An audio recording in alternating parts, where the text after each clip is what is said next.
Chapter 1130. Like a dragon in the shallows, like a tiger in the plains. I'm a holy relic personally made by the great Saint Mingmei. How could it fall into the hands of a mere creator? There was a thumb-sized lotus-shaped, colorful light rolling and rocking between Wuxia's brows, and it was letting out a resentful cry that sounded like the cry of a resentful girl from the depths of a palace. You are even a newborn who has just obtained the holy power, a little bird that has just hatched from the egg. With the destruction of the holy realm, Shergai was also greatly damaged, and the Blue Nightmare Palace was almost destroyed. Even though Shergai had the ability to gather the spiritual chi of heaven and earth, after the destruction of the holy realm, he could not extract much holy power from the chaotic aura. He did not even have enough holy power to sustain his daily needs, let alone recover from his injuries and maintain the stability of the Blue Nightmare Palace. If Wuxia had not run into him this time, Shergai would probably have perished together with the Blue Nightmare Palace after a while. In other words, Wuxia had run into him, and channeled a strand of holy power into him. Shergai was so hungry that his eyes were green. He hesitated for a long time between the dignity of the holy relic and the life of the holy relic, and finally chose his own life. He absorbed Wuxia's holy power and fused it into his own core, converting it into the holy power he needed to heal his injuries and maintain his survival. From then on, Wuxia was his master. After all, a holy relic was no different from an ordinary living being, except that its appearance was a little different. In reality, Shergai was a living thing. Since it was a living thing, it paid particular attention to the concept of milk being mother. Now that Wuxia had holy power, he was Shergai's nanny, and Shergai could only listen to him obediently. Hearing Shergai's bitter complaints, Wuxia scolded him impatiently. So much nonsense.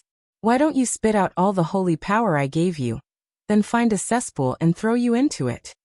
Shergai immediately shut his mouth, and used his most passionate and flattering voice to shout, "Master, your light is enough to illuminate the entire chaos.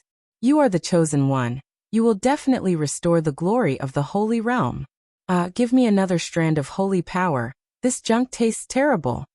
Apart from the various primordial treasures Wuxia had plundered from Daozu and the Buddha, he had given a few to each of Princess Zhonglu and the others to protect themselves. The rest were gathered near Shergai. Shergai was devouring the primordial treasures, and extracting the various spiritual chi and substances he needed.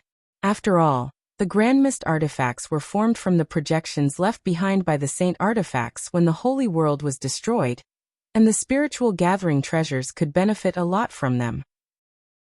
But how could the things he had painstakingly refined be compared to eating? In Shergai, was Ling Shergai and Shergai?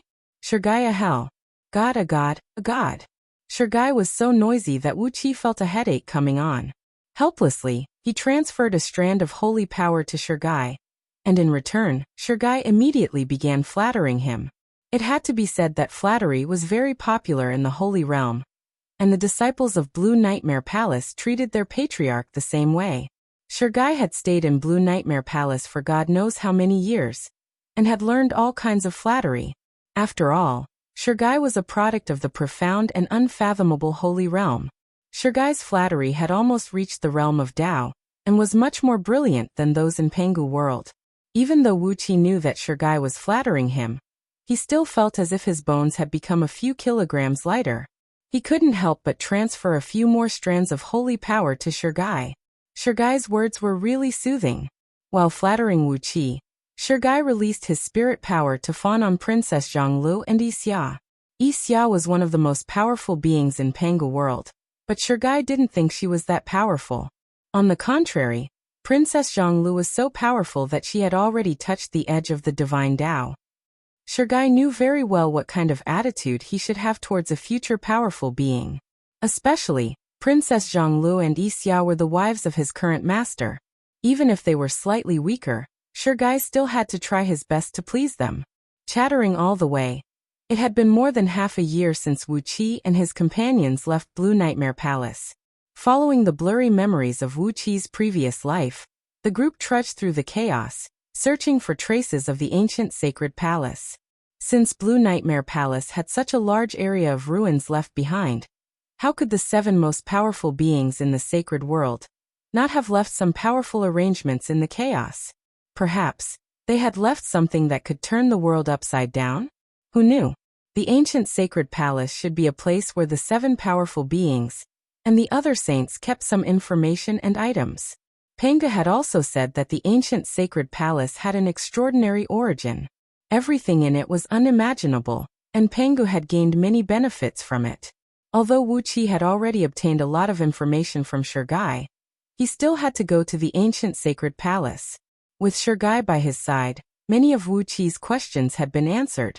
Shugai knew a lot about the process of the destruction of the sacred world and the methods of the 13 world breakers. In particular, the main cultivation method of Blue Nightmare Palace made Wuxia very happy. Shugai had taught Wuxia a whole set of 1,800 runes.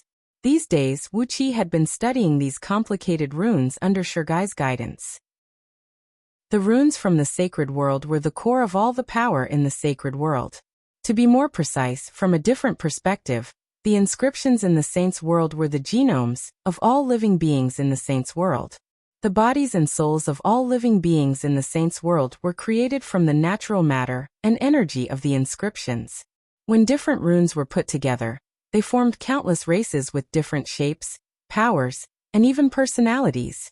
So, these runes were like the genomes of the creatures in the sacred world. The only difference was the strength of the runes and the combination of the runes. If Wuxia could combine 1,800 runes, together with sufficient holy energy, he would be able to create the strongest race in Blue Nightmare Palace, the Blue Lynx.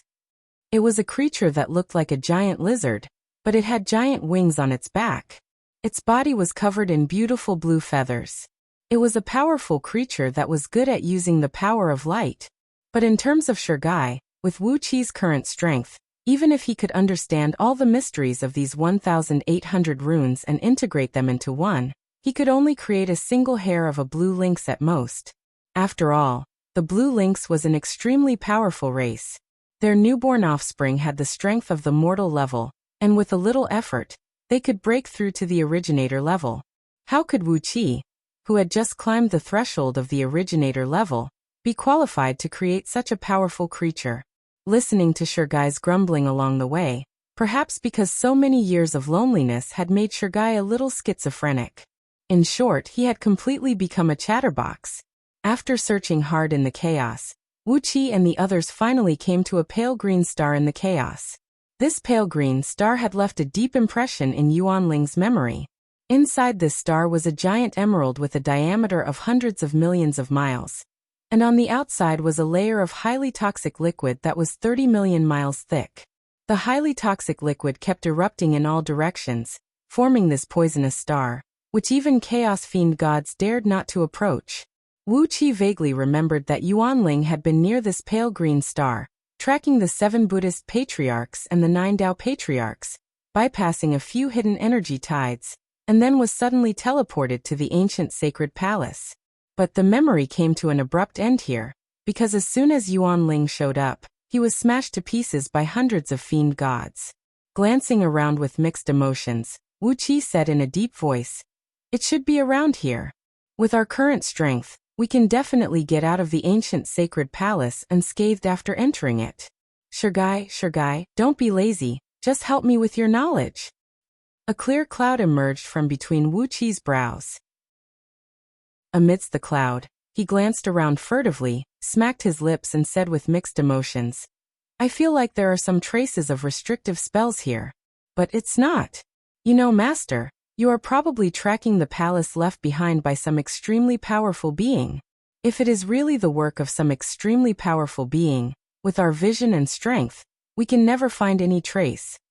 Wuxia sneered and said, "But you have to think about it. After the sacred realm is destroyed, who could have the power of an extremely powerful being?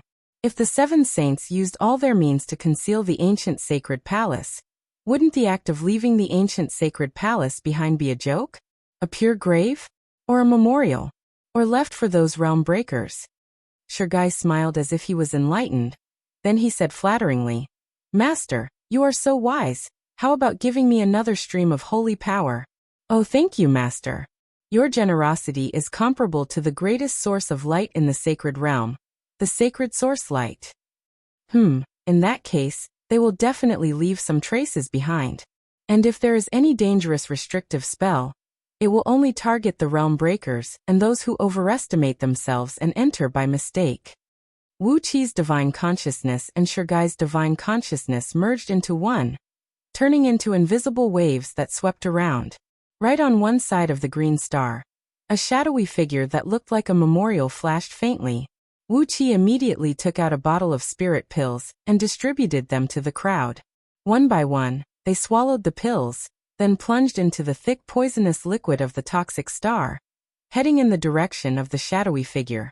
Unlike the time when he had to follow the 7 Buddhas and 9 Taoists to find the traces of the ancient sacred palace, this time when Wuxi came here, he found the existence of the entrance directly. Compared to his previous life, his strength was a far cry from his previous life. He was far, far stronger than he was in his previous life.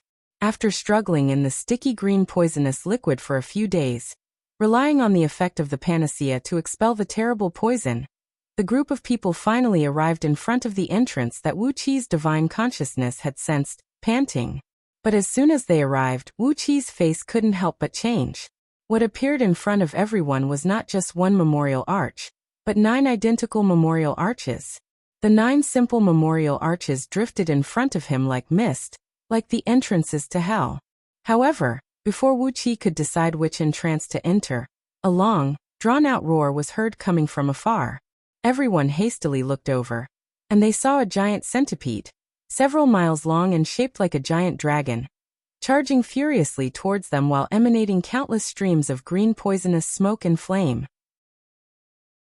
This centipede with a dragon's head, a scorpion's tail, and over 100 sharp poisonous claws was still several hundred kilometers away from Wuxi and the others, but they could already smell a pungent stench.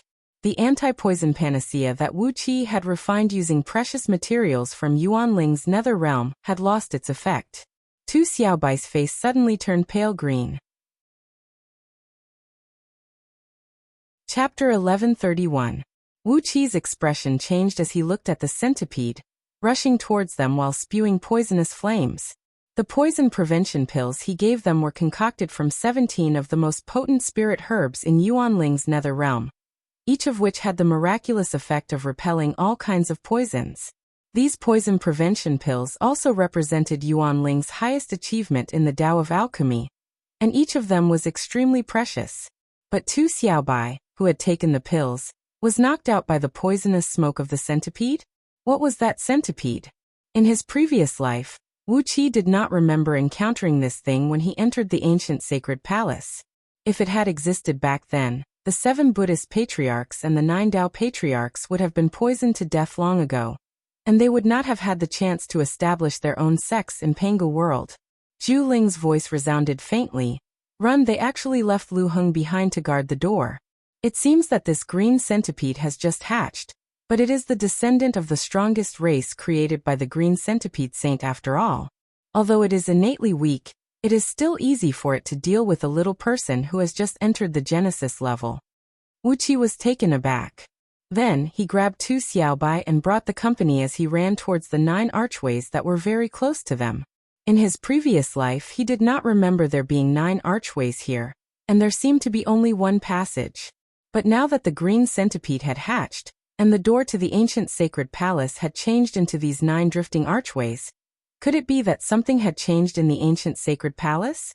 Before he could think about whether the change was good or bad, Wuxi led the others into the archway closest to them. The green centipede behind them let out a discontented roar, then opened its mouth and spewed out a stinking green flame that barely brushed past their heads. With a thud, Yuanqing could no longer withstand the terrible toxicity of the flames.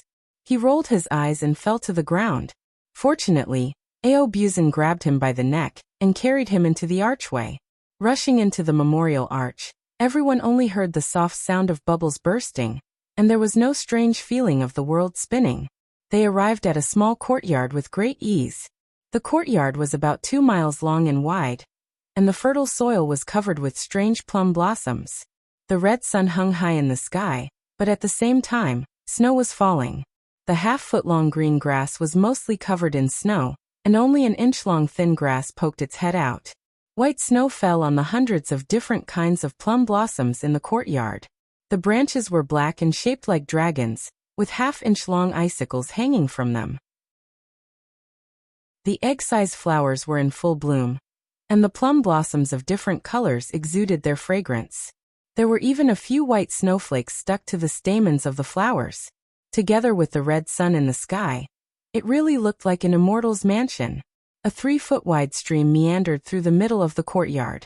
Beside the stream were 2 thatched pavilions and a 3-bay thatched cottage. There was an extremely fat furry creature lying in front of the house. It looked like a dog, but it had the markings of a fierce tiger. It had 3 long tails behind its back. Its body was nearly 2 meters long, and it was wagging its tails. Its eyes were closed as it snored, and the fat on its body was shaking along with its snores. Illusion or what? Wuxia was surprised. He picked a plum blossom off a nearby branch, carefully put it under his nose and sniffed. The strong aroma made his internal organs clear and smooth, and a cold stream of air rushed straight to his feet, making him shiver and feel very comfortable. If this is truly a relic left in the Holy Realm, there is no such thing as illusion in the Holy Realm. Gathering Spirit gave Wuxia a severe blow. The Holy Realm also has magic seals and magic formations, but illusion. Since we can create things out of nothing, why do we need those unreal things when we set up magic formations? Everything is real, but there are countless dangers hidden in the truth. In fact, Master, you shouldn't have picked this flower just now. Wuqi's body stiffened, and he hurriedly threw the plum blossom in his hand far away.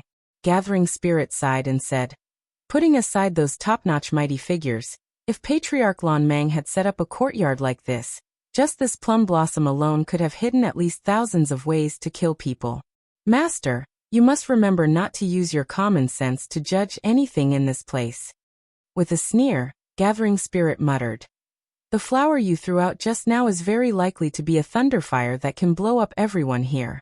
The plum blossom on this tree could very well be a life-saving spirit pill. The long grass under the tree could be a sentient animal like us, or even a powerful Holy Realm warrior. Even the snowflakes in the sky, who knows what they are? Wuqi was stunned. Next to him, Ao Buzan asked hesitantly, are we just going to stand here and not move? Gathering Spirit sighed and said softly, since we are already in here, how can we not move? Are we going to be imprisoned here until we die? But we have to be careful. We have to be careful.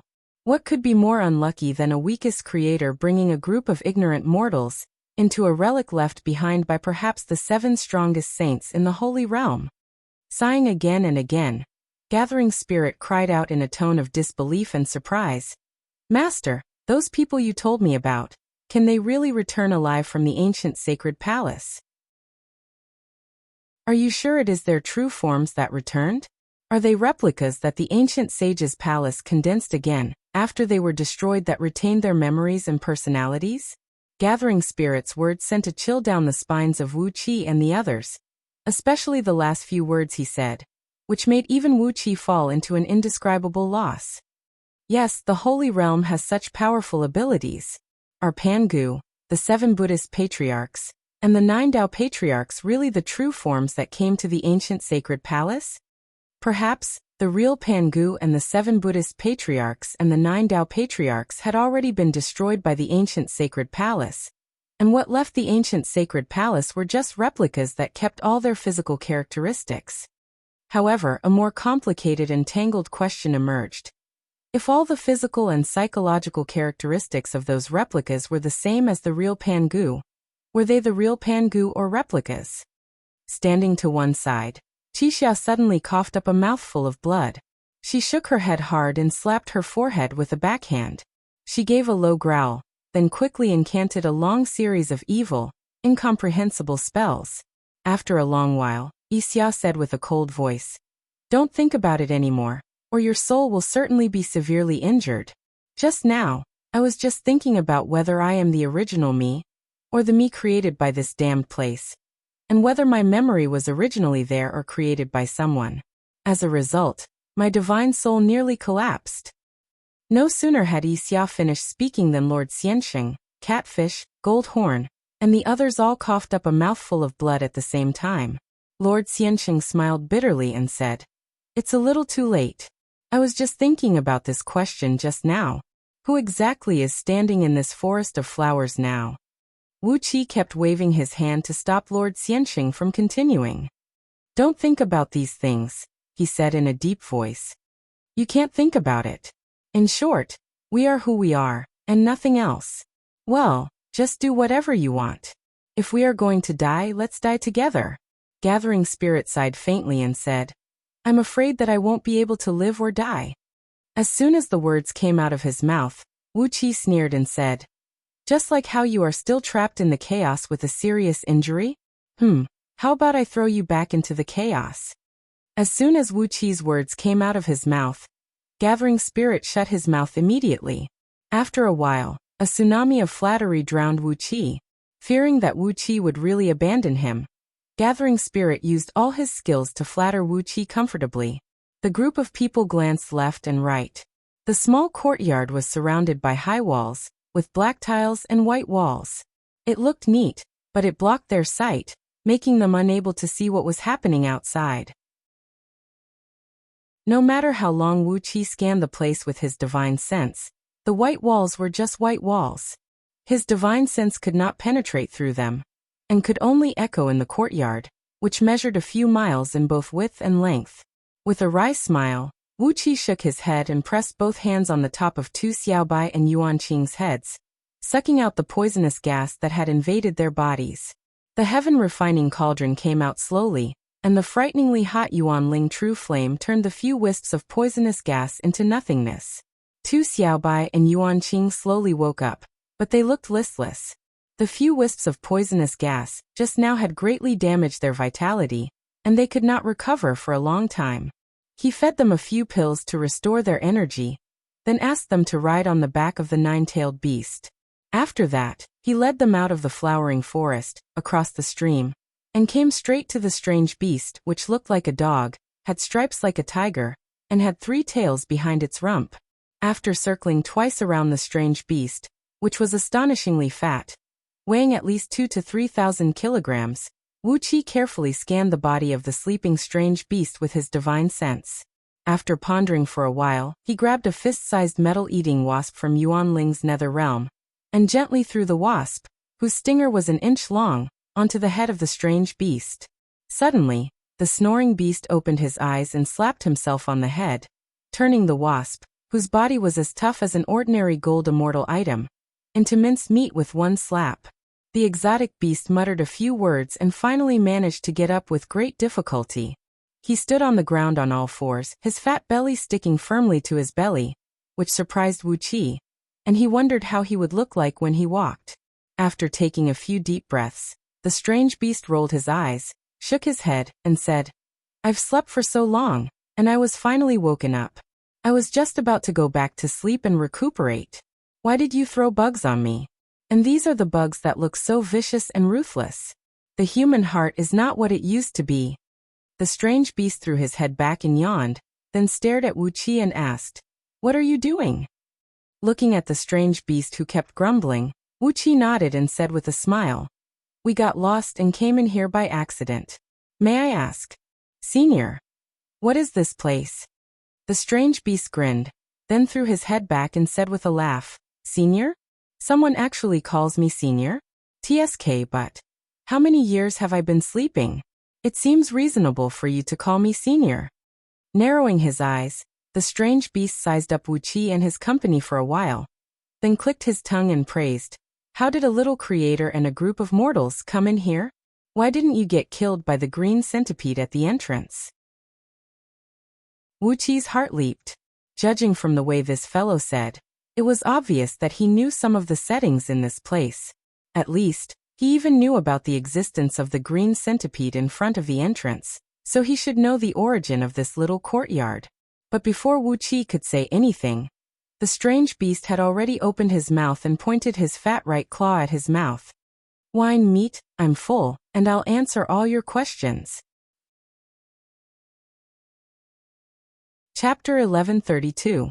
1,000 liters of fruit wine was poured into the strange beast's mouth, and the enraged strange beast immediately became as obedient as a dog. He revealed a brilliant smile and nodded repeatedly, saying, "Wonderful, it's indeed been a long time. Although it's a little thin, it's still a good wine. Keep going. How can you just take a sip of such a good wine? Good wine, good meat, I want to fill my stomach." Theoretically, if Wuxia really wanted to make some wine and meat out of nothing, he should be able to do it, but in fact he had no idea how to do it. This fellow was a foodie. Nevertheless, the beast's appetite was beyond Wuxia's expectation. When the wine, which could make an ordinary Tao reasoning immortal drunk to death, was poured into his mouth, his expression did not change at all. He just stared at Wuxia, as if he was addicted to wine, and could not wait to snatch the wine from Wuxia. Narrowing his eyes, Wuxia took out dozens more jars of wine, and poured them into the beast's mouth. But the beast just kept gulping down the wine, and did not even burp. Therefore, Catfish always carried a large amount of food with her. She had also formed an interstitial world, in which there were countless birds and beasts, and these were her rations at any time. Seeing Wuxia giving her a meaningful glance, Catfish Flooddragon casually waved her hand, and pulled out a gold core realm black tiger demon. Clenching his teeth, Wuxia stared at the beast, motioning Princess Zhonglu and the others to step back, then reached out his right hand. The beast breathed out a long sigh, narrowed his eyes at Wuxia, and said with a smile, "You are the creator, can't you get me a good piece of meat?" Wuxia bared his teeth and snarled. Then another clump of liquid appeared in his palm. Wuxia had poured a jar of 500 kilograms of Yuan Ling 100 fruits wine into the strange beast's mouth, and he did not even let out a burp? Throwing the whale aside, Wuxia looked at the beast and asked with a smile, "What do you think of this piece of meat?" The beast burst into wild laughter, wagging his three tails complacently as he said, good meat, TSK, your wine is just SOSO, but this meat TSK." The beast sucked in a cold breath, then threw his head back and breathed out a long sigh. "Don't expect me to drink this thing. I won't touch it even if you beat me to death. Are you sure you want to give me wine and meat, and not poison me?" Wuxia was shocked, and everyone turned to look at the glutton. Perhaps he was not here to eat and drink at all, but just wanted to see the overall strength of Wuxia, the founder of the sect? Perhaps as long as Wuxia used the power of the creation he created would be, even if it was the worst wine he could make. Wuxia pondered for a long while, staring blankly at the beast. He had indeed studied all kinds of runes left behind by the Blue Nightmare Palace, and he possessed the holy power, becoming the so-called creator. He had even created some ordinary flowers and plants in the Blue Nightmare Palace. However, there were all sorts of restrictions left behind in the Blue Nightmare Palace. 70% of those flowers, plants, bees, and butterflies were created by borrowing the power of the Blue Nightmare Palace ruins. Wuxia smiled embarrassedly. Once again, he activated the holy power, and another clump of wine gathered in his palm. But this time, it was not the aroma of the wine, but a strong smell of oil. Gradually, the color of the wine turned darker and darker, and before long, a sticky substance that looked like oil dripped onto the ground. Meat. After swallowing tens of jars of wine, the beast suddenly cried out. Loud rumbling noises came from his stomach, showing that he was extremely hungry and needed a lot of meat to fill his stomach. Catfish Flooddragon's face turned green instantly. She stared blankly at the broken body of the tiger demon in her hand, then casually threw it into the distance. As the beast had said, if one were to carefully consider the matter of eating and swallowing a tiger demon alive, it would be very inconvenient. But Catfish Flooddragon and her companions were used to eating and drinking like this. In any case, this was what they did when they were demons in Meng Mountains, and no one really cared about the problem.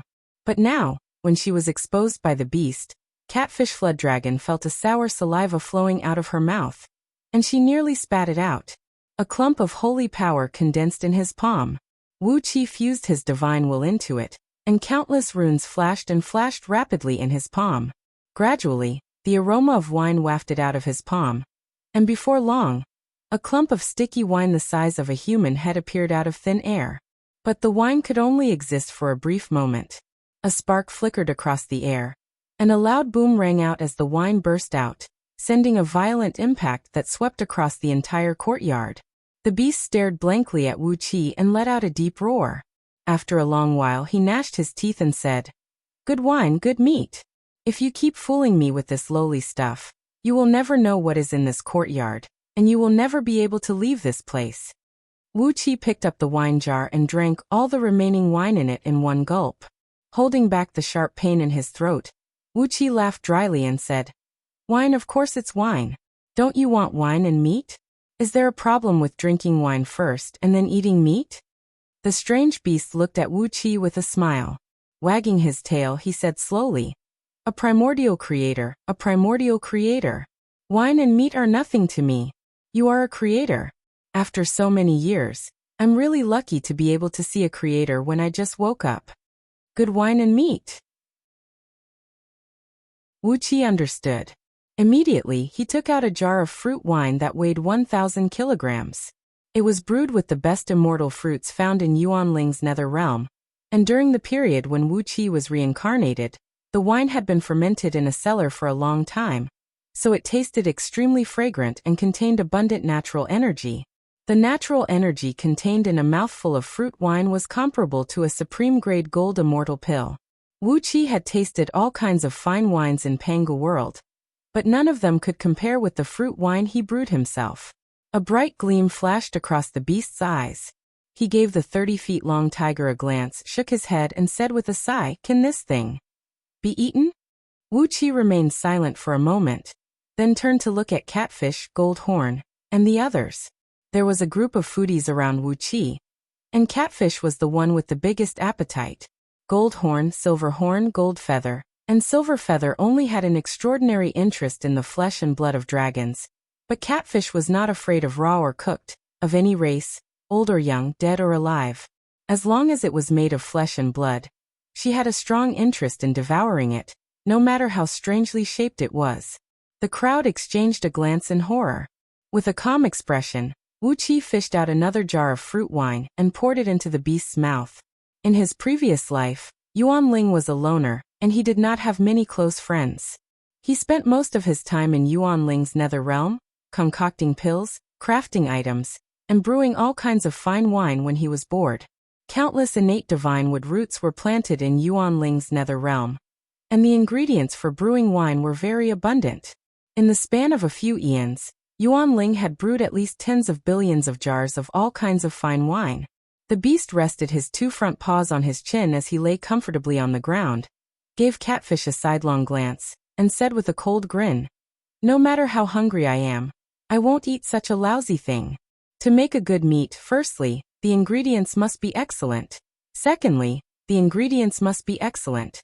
Thirdly, the culinary skill must be excellent. Only when all three are the best can I make a good meat." The violent explosion was roughly equivalent to the immortal thunder unleashed by a gold immortal. But the huge courtyard did not change at all, and even the snowflakes falling from the sky did not shake. It was just a few jars of wine, and to Wuqi, it was not a heartache. The beast clicked his tongue, shook his head, and said with a long sigh, "They are raw and not skinned, and their fur is still stuck to them. There might even be feces in their bellies. Good heavens, how can you eat such a thing? What are you going to do with the feces and fur? Spit them out from your mouth." The beast's hair stood up as he looked at Wuqi helplessly and said, "Are you going to prepare wine and meat for me, or are you going to kill me? However, in this courtyard you can't kill me." Slowly, the beast opened his mouth and said to Wuqi with a smile, "The wine just now doesn't count. Bring me some more wine and meat." Wuqi gave the beast a look, and without saying a word he fished out a huge dragon whale from his world, measuring about 1,000 feet long. It was a prehistoric beast with a cultivation base of heaven immortal realm. Although it was a prehistoric beast, it was shrouded in immortal energy, and did not smell fishy. Instead, it had a strange fragrance of dragon saliva. The beast gave the dragon whale a glance, shook his head, and said with a sigh, "The quality is too low. Too low." Catfish flew into a rage instantly. She transformed her upper body into her dragon form, opened her mouth, and bit off half of the tiger's body. While chewing on the tiger's body, she bellowed furiously, "Why can't I eat it? Didn't I enjoy it very much? How many years have you not eaten fresh meat here? Why are you so picky?" Looking at the beast's wide-open mouth, Wuxia produced a jar of inferior wine brewed by the mortals of Diyu and Pangu continent. It was brewed with the tubers of some plants found in the forest, and it tasted spicy. It was said that drinking it was like being punched in the stomach, and the pungent smell of wine made one wonder if it was pure alcohol.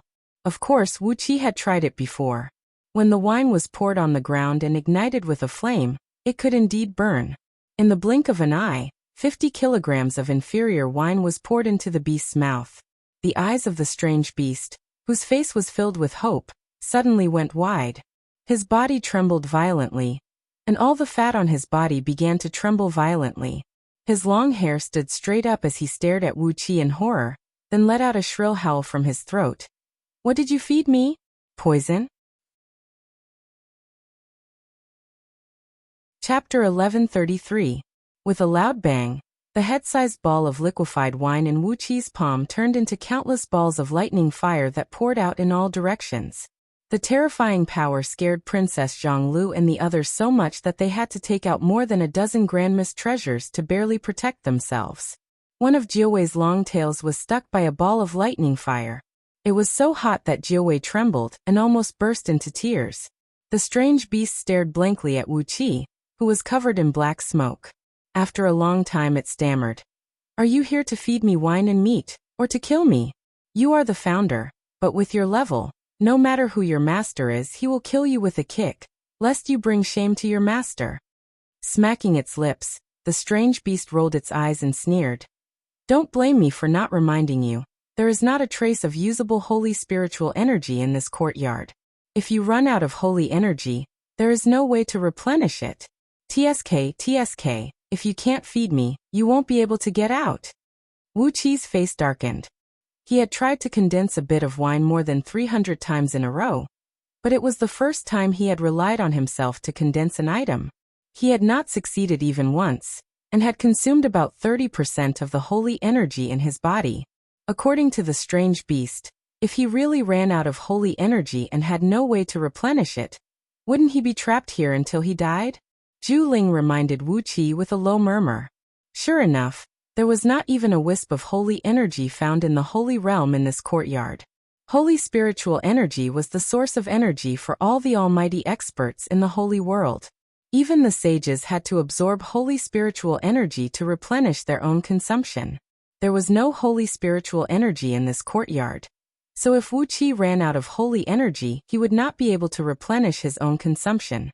As for the huge amount of immortal stones and spirit stones that Wuqi carried with him, although they also contained an extremely large amount of pure energy, they did not contain any holy spiritual energy. Therefore Wuqi, a mere founder, could not use these immortal stones and spirit stones to convert them into holy energy. The spirit gathering tool was only a saint tool. It could only absorb saint spirit chi. There was no saint spirit chi in the immortal stones and spirit stones, so it could not provide any help to Wuqi. According to the theory of spiritual gathering, only the 7 supreme experts of the saints' world could break free from the restrictions of the saints' chi. They could extract the saints' chi from the various energies in the world, so no matter where they were, the 7 saints did not have to worry about running out of saint force. While the spirit gathering Luo was nagging at Wuqi, Wuqi had already taken out dozens of fist-sized supreme-grade immortal stones. In front of spirit gathering, Wuqi extracted all the immortal chi from the immortal stone. Amidst the surprised and frightened screams of Zhu Ling, the immortal energy in Wuqi's body slowly transformed into holy energy. The holy power was as pure and sparkling as diamond dust. Impossible. This is something only the 7 supreme saints can do. How could you have such a great divine ability? Spirit gathering tool screamed hoarsely. If he had hands, perhaps he could not help but grab Wuqi's neck and interrogate him. Wuqi was too lazy to pay any attention to spirit gathering tool's screams. He himself was still confused about it. What did spirit gathering tool say just now? He was not limited by the saint spirit chi, and could use all kinds of energies to replenish his holy energy at any time. Was this an ability that only the 7 supreme saints could have? Then, what was the deal with the scroll of stealing? After successfully cultivating the mystic arts in the scroll of stealing, one would have the same ability. Furthermore, the scroll of stealing could use immortal energy, or any other energy to form all kinds of items that had been branded, such as kunwu swords. The Yellow Emperor Xianyuan had given Wu Qi 108 kunwu swords, but Wu Qi had used tens of thousands or even hundreds of thousands of them to construct formations. The various divine abilities in the Scroll of Stealing already had the embryonic form of the various divine abilities of the Saint Force. It was as if a lighthouse had suddenly lit up in the dark, and Wu Qi felt the fog in front of his eyes suddenly dispersed. Was it really so difficult to form all kinds of fine wines with the Saint Force? Compared to an ancient divine weapon like kunwu swords, the wine was nothing. He could form kunwu swords and all kinds of secret treasures at will, so why couldn't he form fine wines? Especially when Wu Qi was still at the early stage of Dao reasoning realm, he could already form a secret treasure like kunwu swords. And now he was already a primordial creation realm cultivator. How could he be weaker than Wu Qi at that time? It was because Wu Qi thought too highly of the Saint Force. Wasn't that the truth? He threw his head back and gave a loud laugh. Amidst the surprised and terrified screams of the crowd, he waved his hand casually in the air, unleashing a torrent of holy energy, which transformed into a stream of wine that was tens of feet wide, and emanated a strong aroma of wine as it poured down. There were thousands of fine wines in the tens of feet wide spring, and each of them was only as thick as a thumb. It took a water arrow that shot through the air, and the thousands of wines converged into this wine spring. The strange beast opened its mouth wide in astonishment, and swallowed the wine spring in one gulp. Beaming with joy, he kept nodding his head. These fine wines were made by Wu Qi using his pure holy energy, and each contained a very strong holy energy. Not to mention the taste, the holy energy itself was enough to make the strange beast very happy. After filling the beast's stomach with a wine spring that was about thousands of miles long, the strange beast finally burped. His eyes were bloodshot as he stared at Wu Qi and said, "Enough, enough, I'm very full. Meat, where is the meat?" Then, he casually drew a line in the air, and large chunks of fresh meat that glinted like diamonds fell from the sky. Yuan Ling's flame surged out and wrapped up these large chunks of meat. Soon the meat was grilled until it was tender on the inside and sizzling on the outside. Countless spices and powders drifted down from the sky, while wine and honey were smeared on the grilled meat. After a while, thousands of large chunks of meat were grilled, emitting a strong aroma and a mellow luster. Even without eating, one could tell that this was a supreme delicacy with one's eyes and nose. The strange beast satisfyingly swallowed the last piece of grilled meat. He narrowed his eyes and flatteringly wagged his three long tails, then intimately rubbed his giant head on Wu Qi's pants. He praised, "Good wine, good meat, you're a good kid, and I'm lucky too.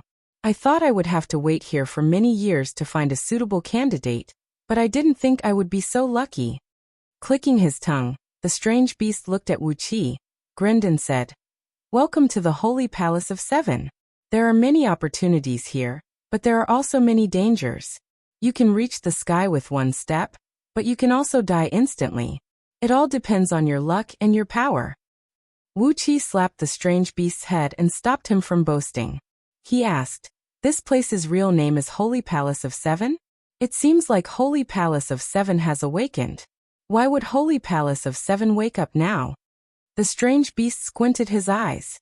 He looked at Wu Qi and quietly said, "It is because 13 Break World people appeared at the same time. When the Holy World was destroyed, most of the 13 Break World people were destroyed.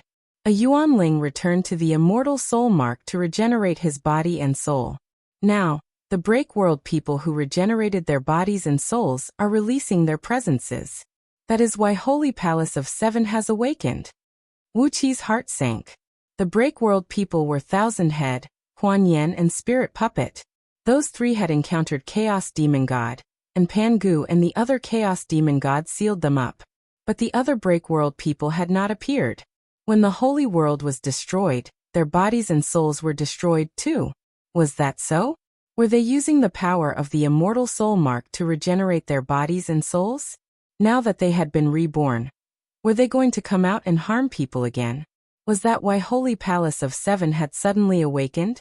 Was that why all the restrictions were revealed? Why did Holy Palace of Seven exist? What kind of things were stored inside? What secrets were hidden inside? But before Wuqi could ask these questions, the strange beast's 3 tails began to spin crazily. Gradually, a clump of dark mist enveloped the strange beast, amidst which he let out a few deep growls. About 15 minutes later, when the dark mist faded away, the strange beast was nowhere to be seen. Instead, a black map, measuring 3 feet in both width and length, lay quietly on the ground. A map? Princess Zhang curiously approached. She was shocked and asked, "Wasn't this guy a beast that looked like a dog?" Wuqi was confused. He picked up the map, and the strange beast's face appeared on the black map. He licked his long tongue and sighed. "Who says I have to be a beast? Why can't I be a map? In other words, I look like a beast, but I am actually a map." The strange beast laughed weirdly. Its long tongue pointed at the cottage behind it. It laughed and said, "This looks like a cottage, but it is a wine jar." The cottage shone with starlight. When the light disappeared, there was only a red clay wine jar that was the size of a human head. The strange beast pointed at the rugged plum trees and said, "They look like flowering trees, but they are actually flower people." The flowering trees shuddered a few times, and faint yawns could be heard coming from within their trunks. Then, some old or handsome faces peeked out from the tree trunks. They gave Wuqi and his company a sidelong glance, then closed their eyes and went back to sleep. The strange beast smiled and pointed at the foot-long green grass on the ground. "They look like grass, but they are actually flying knives." The green grass silently rose into the air, and millions of them danced in the air, tearing through the air with cold light. Ao Buzan and the others hurriedly took out all kinds of treasures to protect themselves. Zhu Ling sighed and said, "That's why I said that in the Holy Realm, what you see is not necessarily the truth. There is no absolute truth. Various strange things can happen, but you have to remember that there are no strange things in the saints' world. All strange things are reasonable." Wuqi shook the map as if he had understood something. He asked in a deep voice, "So this map of yours is the real one?" The strange beast nodded and said, "Of course I am the real one.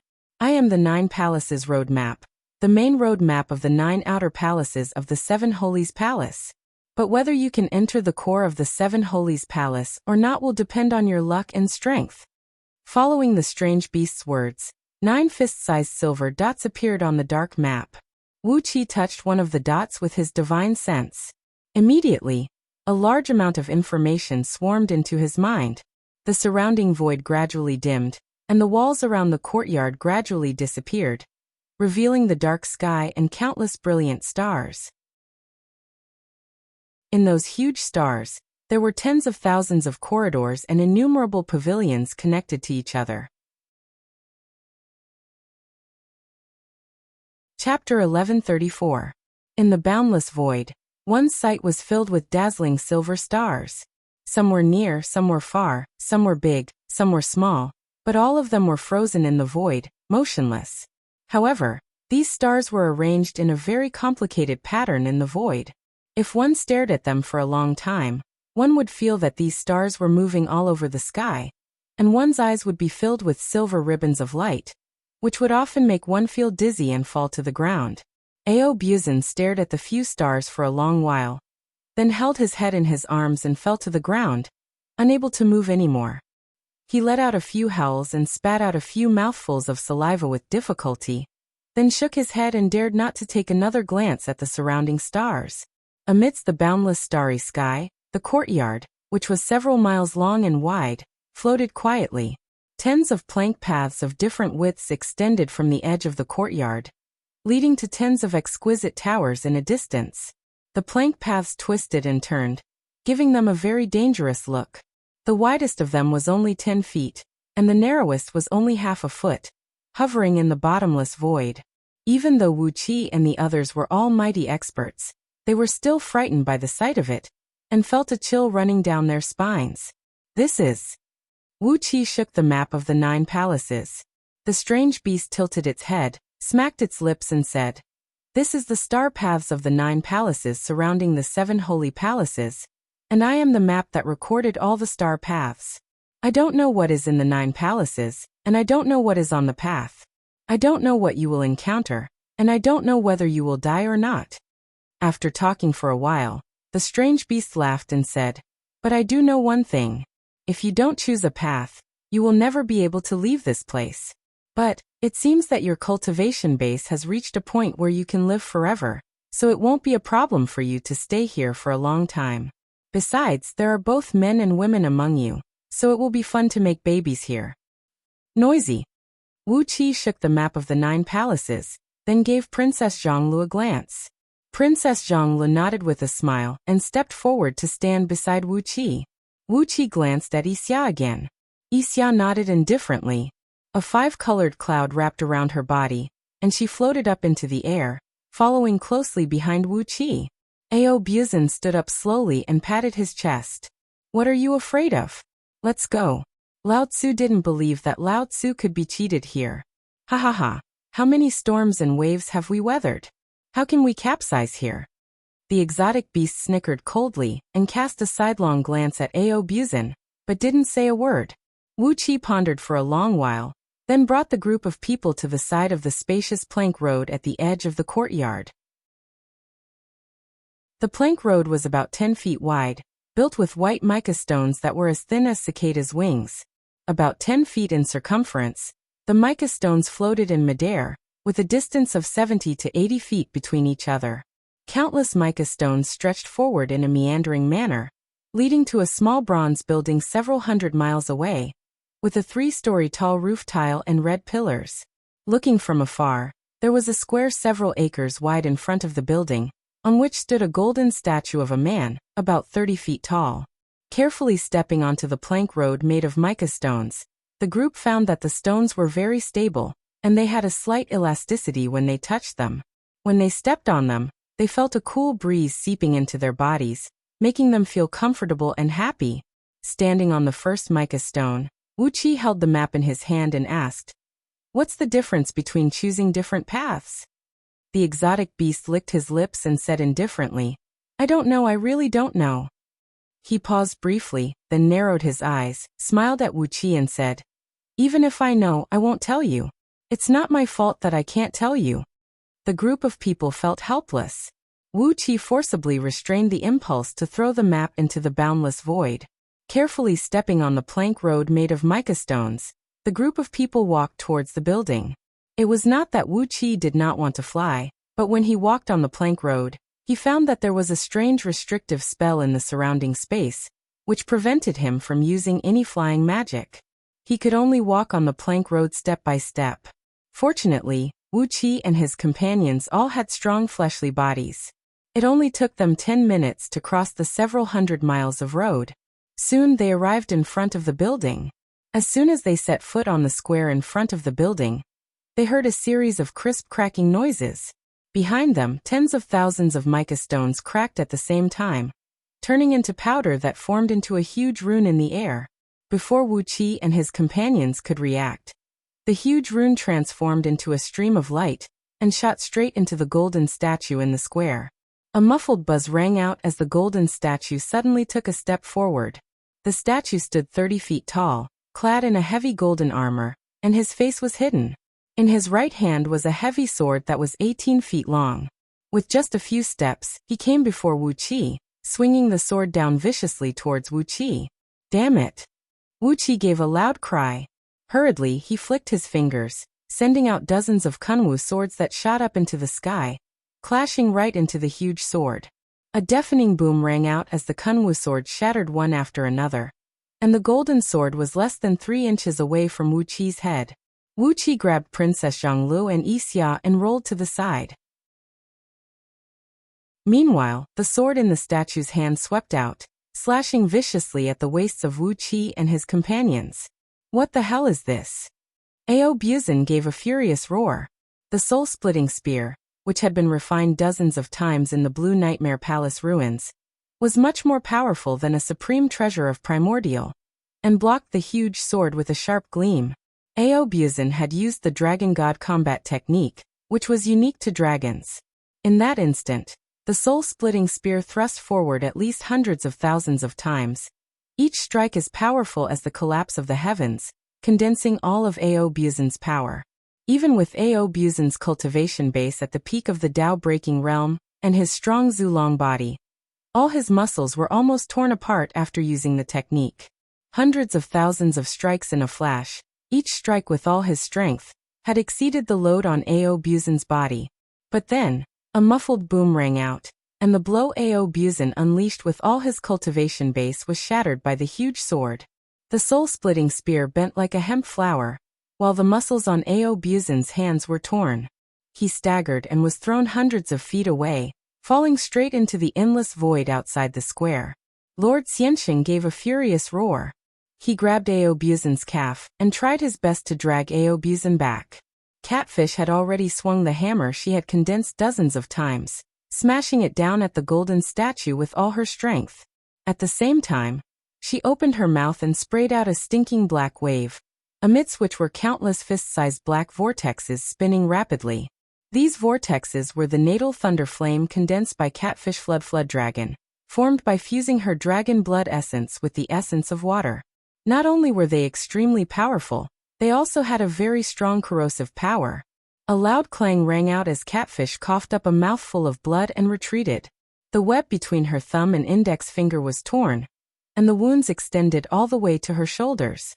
His numb hands could no longer hold on to that abnormally heavy hammer. The heavy hammer fell to the ground, but did not make the slightest sound.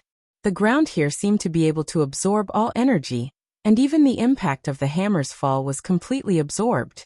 In a hurry, Wuxia turned around. Seeing that Ao Buzan and Catfish were easily defeated by the statue, he hurriedly threw Princess Zhonglu and Xia out, then threw out a rune backhandedly. The rune came from the Blue Nightmare Palace, and it represented the origin power of sand. The earthy yellow rune flashed across Wuxia's eyes, and then a large amount of soil appeared out of thin air around the statue. Layers and layers of sand kept wrapping around the statue. Each grain of sand weighed tens of thousands of kilograms, and the weight of countless grains of sand could not be calculated at all. The rune changed again, transforming from sand to the magnetic and gravity rune derived from the soil.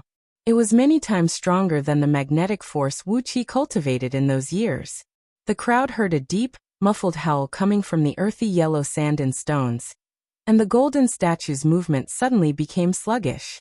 It became slower and slower, and gradually, a jarring cracking noise was heard coming from inside its body. The statue struggled with all its strength, trying to rush toward Wuxia, but the magnetic and gravity force kept it firmly in place. The two tremendous forces interacted, and the statue suddenly broke into dozens of pieces. A faint gleam flashed across the Nine Palace road map, and the strange beast's face appeared once again. He nodded at Wuxia with a smile and said, "Not bad, these mortals around you are not bad. I thought that many people would die here, but only 2 are injured? This is really quite a surprise." Wuxia held on tightly to the Nine Palace road map and sneered. "This Nine Palace?" The strange beast rolled its eyes and laughed. "Don't ask me, I don't know anything. Also, don't blame me, I'm just a map. The person who set up the Nine Palace is not me." Continue on, or you'll be trapped here until you die. If you want to continue, remember to enter the pavilion, and take out everything inside. Of course, for the sake of your wine and meat, let me give you a friendly reminder, the pavilion can also be dangerous. The black gleam slowly dimmed, and the strange beast's face disappeared, leaving only the 9 lumps of silver light on the map. Looking at the broken pieces of the statue on the ground, and then looking at the small building that stood quietly in front of him, Wuxia took a deep breath. To go in or not to go in, how was he to choose? What was in this small building? What was the risk? Just a statue outside the door had easily injured Ao Buzan and Catfish Flood Dragon. They were both almighty Dao-breaking experts, and their powers were incomparably strong. In Pangu world, they were powerful enough to summon the wind and rain. But here, just a statue had injured them severely.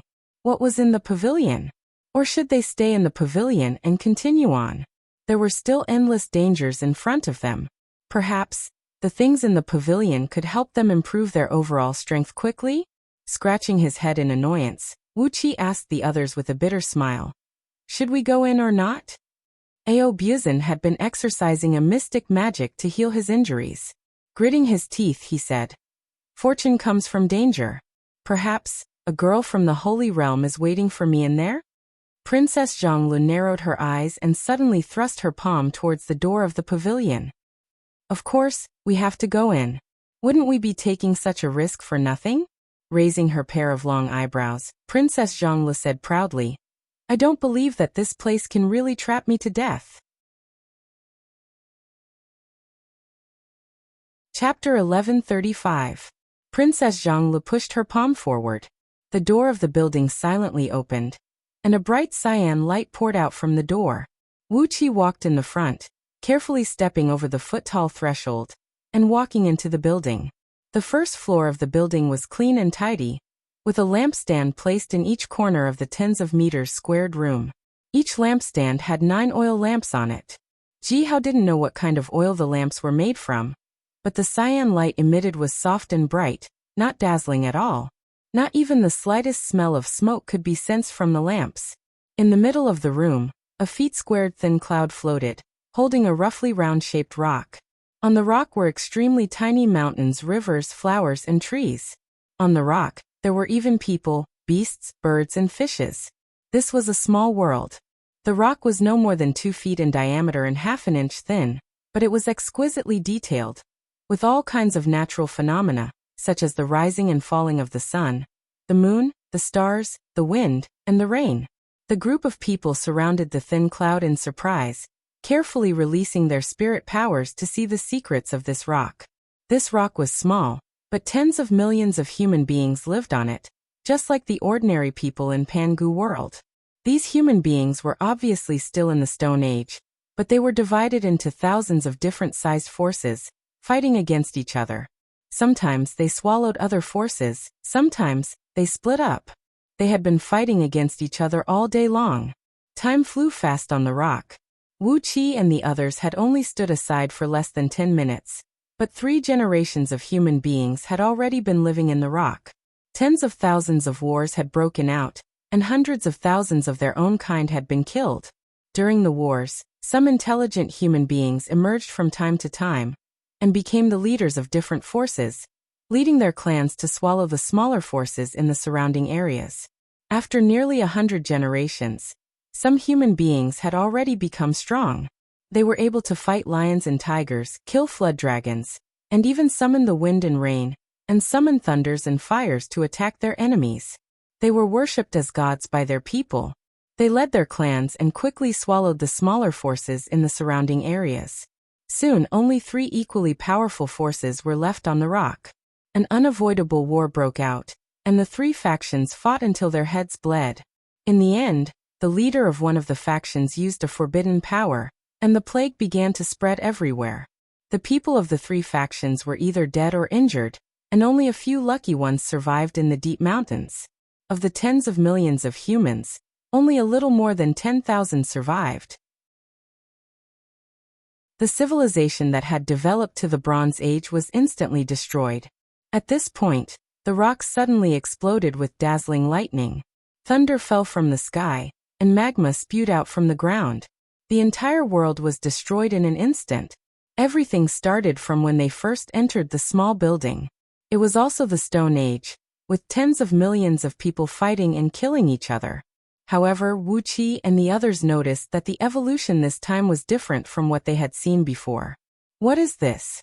After watching the evolution process of the civilization on the rock a dozen times, and every evolution process was completely different, Wu Qi could not help but ask, "What is this thing? What do you want to tell us?" A dim light flashed across the 9 palaces road map, and the strange beast appeared. It muttered in a low voice, "Who knows what it is? Let's see if we can take it away. If you can take it away, take it away. This is my kindest reminder." Well, don't you feel that this is a very powerful sacred artifact? Gathering Spirit was also trembling. Wu Qi's eyebrows trembled, and Gathering Spirit said in a deep voice, "Master, be careful. This area is a powerful sacred artifact. Unlike me, which is only a pure auxiliary sacred artifact, it seems to have the power to evolve a world. Its power is very complicated, and it is not a pure sacred artifact like me." This is a sacred artifact? A sacred artifact with countless living beings inside? Wu Qi was silent for a long time. He said to Princess Zhonglu in a deep voice, "Zixuan, Try to see if you can collect it. Before Princess Zhonglu could answer, the strange beast and gathering spirit shouted at the same time. If you don't want to die, don't move. How can a mortal take the sacred artifact? The dignity of a sacred artifact will never allow a mortal to touch it. She will be killed. There is no way she can escape. Princess Zhonglu narrowed her eyes and breathed out a faint sigh. Wuqi had no other choice. He carefully reached out and grabbed the rock, then injected a stream of sacred energy into it. The rock trembled slightly, then suddenly transformed into tens of millions of tiny runes that rushed into Wuqi's body. The small world inside Wuqi's body suddenly disintegrated. Those runes rushed into the chaotic air mass formed by the disintegration of the world. A huge amount of energy flowed through his body, and soon, the disintegrated world formed again. However, the reformed world seemed to be very different from before. But Wuqi couldn't figure out exactly what was different in a short time. Narrowing his eyes, Wuqi carefully communicated with the new world inside his body. He frowned and pondered for a long time, then suddenly snapped his fingers. Along with a crisp sound, a tens of feet long hornless dragon appeared out of thin air, letting out a deep dragon roar. It floated obediently in front of Wuqi, nodding and kowtowing to him. This is the embryo of a world creation. She's so lucky. Zhu Ling clicked his tongue and explained to Wuqi what a world creation was. Just like how the immortals in Pangu world created their own interstitial worlds, the founders of the holy world, the spirit ancestors, the saints, and the 7 most powerful beings, all of them would create their own original world creation in their bodies. The world creation was the source of their power, the origin of the species they created. All kinds of cultivation methods in Pangu world were similar to those in the holy world. Therefore, interstitial worlds were similar to world creation. Just like the immortals in Pangu world, not all founders or spirit ancestors could create their own world creation. Only the extremely lucky ones with extremely high cultivation could create their own world creation and enjoy the endless benefits of world creation. After all, world creation was very different from interstitial worlds. Interstitial worlds were far more magical than interstitial worlds. Interstitial worlds could at most be regarded as portable caves. Even if they could accommodate living beings, they would need natural powers from the outside world to maintain their consumption. But world creation was different. A world creation was a world of its own. It could generate its own natural powers, and was a truly complete and independent world. Whether in terms of function or energy level, world creation was trillions of times more powerful than interstitial worlds.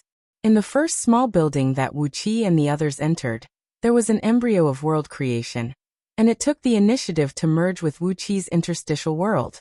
This was indeed his luck. When the world creation was formed, Wuqi suddenly found that his efficiency in mobilizing and using holy power was much higher. The Qi dragon just now was created by him out of thin air. Without much effort, the Qi dragon naturally appeared according to his will. It seemed that the world creation had created this Qi dragon for him, and he only needed to provide holy power to create it naturally. With a wave of his sleeve, the Qi dragon was sent into the world creation. Wuqi looked at the people around him, and they slowly walked up the stairs in the corner of the room to the second floor. It was still the same 4 lampstands at the 4 corners. Other than that, there was only a thin cloud of smoke in the middle of the room. In the cloud of smoke, a translucent head was faintly discernible. The head, which seemed to be made of smoke, looked like a young girl of 16 or 18 years old. She was very beautiful, but the original beautiful face coupled with this strange shape made everyone's heart twitch when they saw her. Oh, I finally see a living person. As soon as it saw Wuqi and the others, the head laughed. After waiting for so many years, I finally see people. A small world creation, a group of insignificant mortals. Oh, these little girls are really beautiful, but it's a pity that they are a little weak. After talking nonsense, the head smiled and asked Wuqi, "World creation, do you know where this place is?" Wuqi nodded and said, "The 9 palaces star path outside the 7 holy palaces, isn't it?" The head smiled proudly and said, "Yes, it's part of the 9 palaces star path. The fact that you can come to me proves that you are lucky. Then listen carefully, I will only say it once. If you miss anything, it will be your loss. Wuxia and the others hurriedly looked at the head attentively, lest they miss a word. Seeing that the group of people were so nervous and serious, the head laughed triumphantly a few times, then asked, "There was a realm creation embryo below just now. It is one of the most important treasures that a great sage placed in the outer star path of the 9 palaces. Have you all seen the evolution above?" Wuxia nodded and said in a deep voice, "That world creation embryo has been fused by me." The head tilted its head to look at Wuxia and snorted coldly. "Nonsense, if it wasn't fused by you. Do you think that a group of mortals can touch it?" The head mumbled a long string of words again, and then it said a very mysterious thing. It was nothing more than the law of life and death in the reincarnation of heaven and earth. Even the great divines could not escape it. Even if they transcended the mortal world and entered the divine realm, they could not escape death. The secrets of heaven were unpredictable, and they did not know where the slim chance of survival was. In short, her words were full of decadence, like a mental patient who kept repeating that she was going to die, she was going to die, she was going to die, and so on. Wuxia and the others could not help but feel very tired. After talking for a full 24 hours, the head breathed a sigh of relief and asked Wuxia and the others with a smile on his face, "Have you memorized everything?" Wuxia was so angry that her eyes turned green. She shouted sternly, "What's the use of this nonsense? Why do we have to write it down? Are you playing tricks on us?" Not only Wuxia, the others were so angry that their lips even twisted. For 24 hours, this head had been repeating nonsense like, "Destiny is determined by the divine realm. We can't go against the divine realm." She had said this for countless times, and it was so annoying. The head laughed out loud and said, "You can't blame me for this. These words were left by the great saint who created me. If you want to hear the real message, you have to listen to me carefully." It seems that you're all very patient." The others were so angry. This was a complete lie.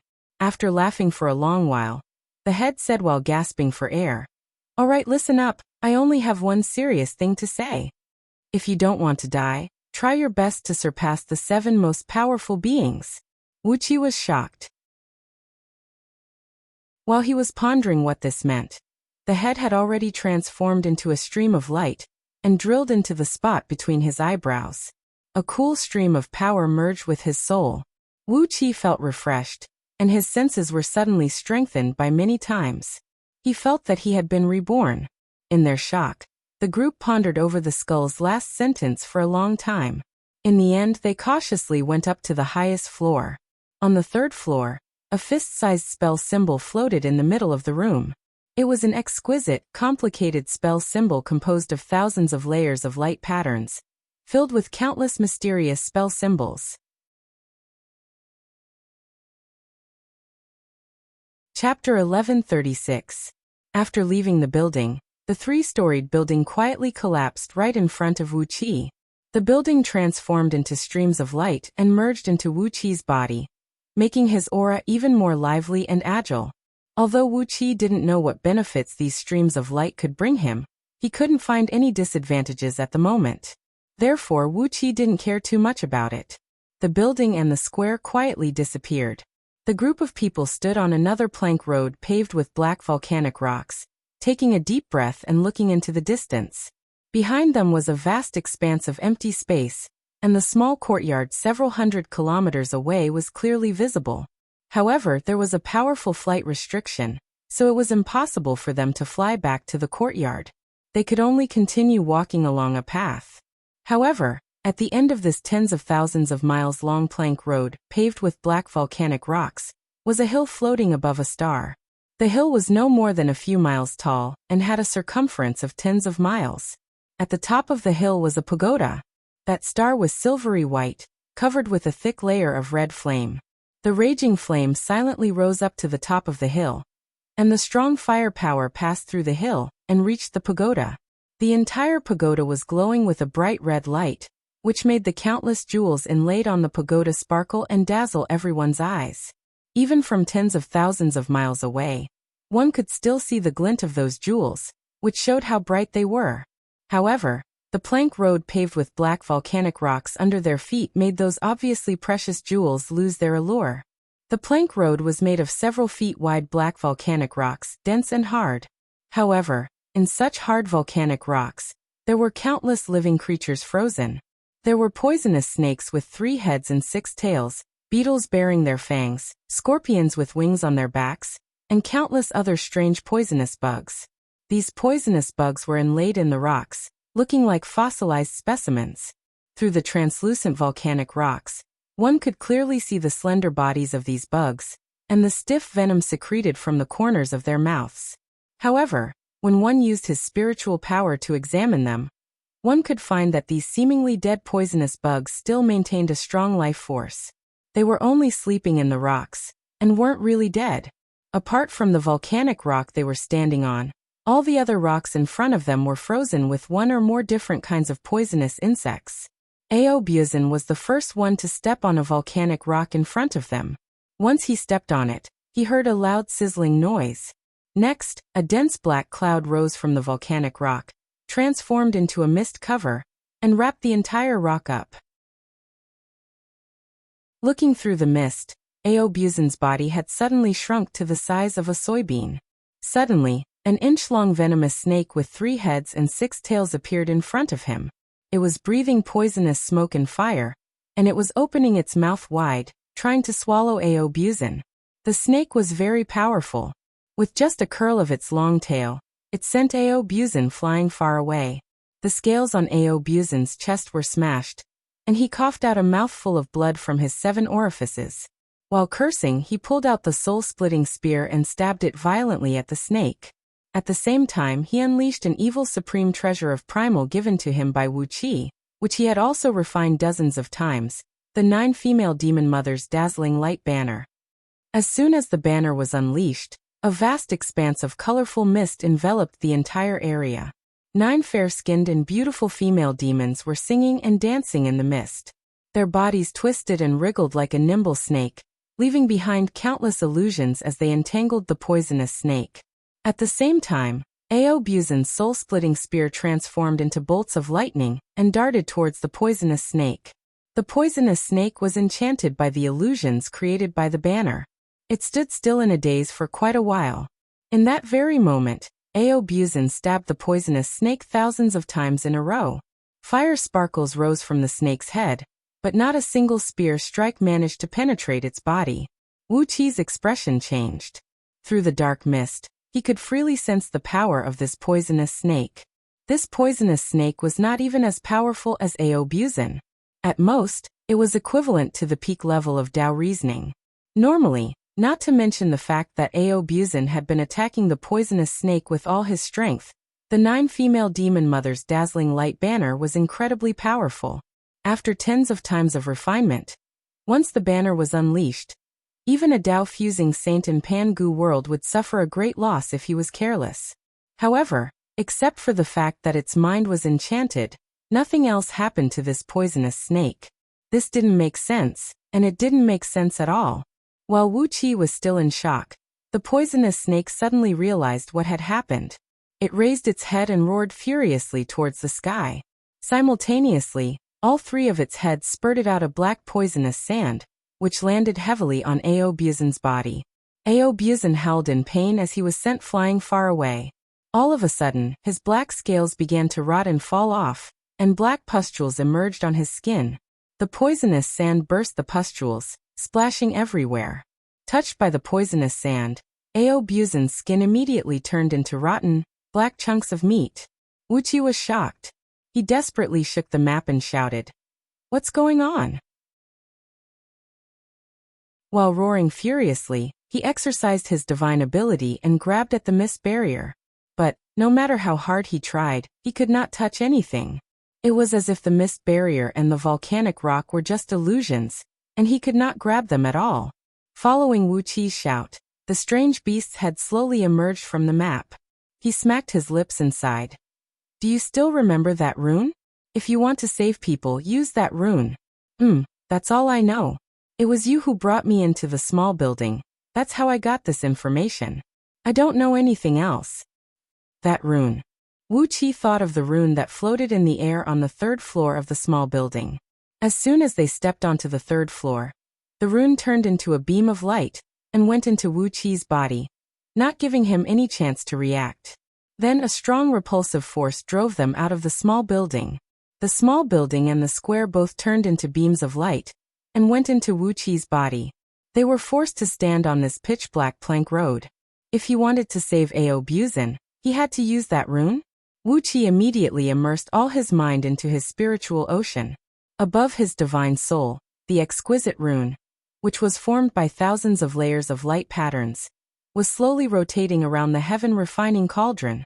When Wuqi's divine sense approached the rune, countless information slowly seeped into his divine soul, and a clear, powerful, and majestic voice quietly rang out in his spiritual ocean.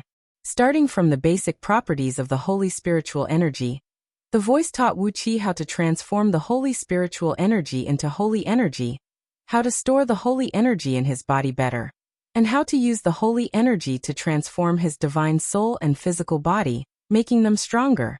After that, the voice began to teach Wuxia how to use the holy energy to analyze the composition of a living creature and analyze its weaknesses.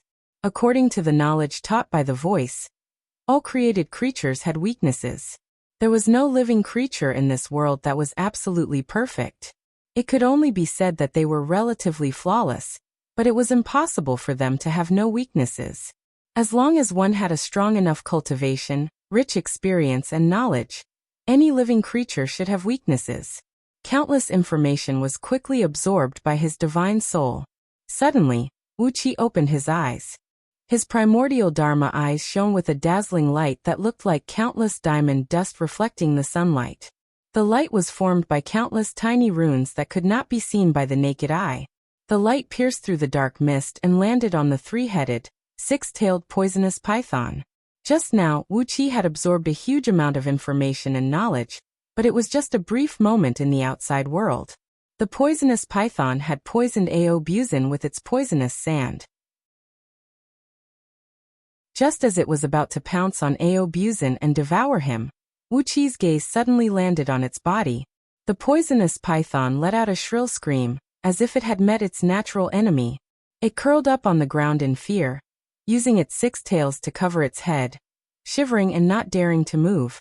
In Wuqi's eyes, the poisonous python had lost its shape, and was now just a clump of sticky black light. This clump of black light was extremely weak and small, and there were only 27 tiny runes inside it. These 27 runes were the source of the existence of this poisonous python. These 27 runes, which had different functions and properties, absorbed the natural energy and formed this poisonous python. The weakness of this poisonous python was the place where its 3 heads were connected.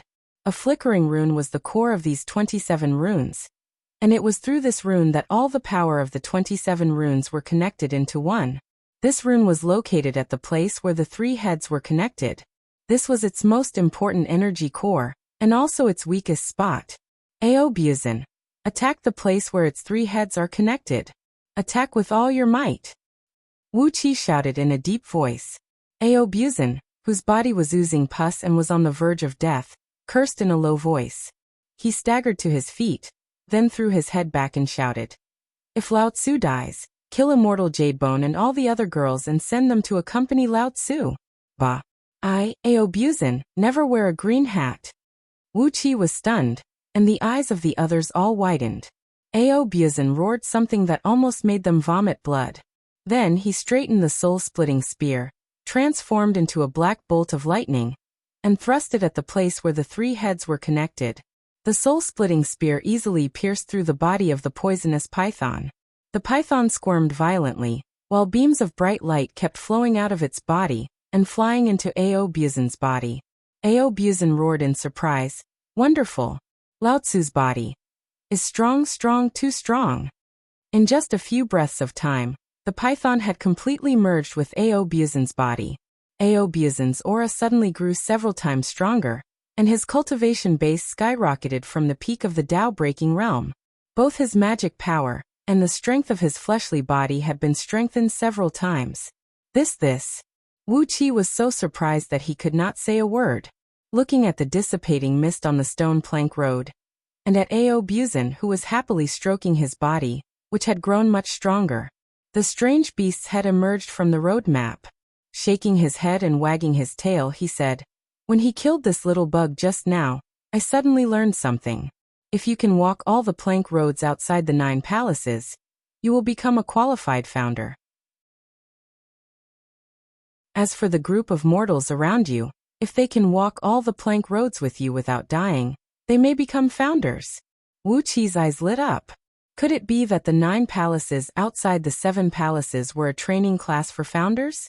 Were the runes in his spiritual ocean the most basic training materials?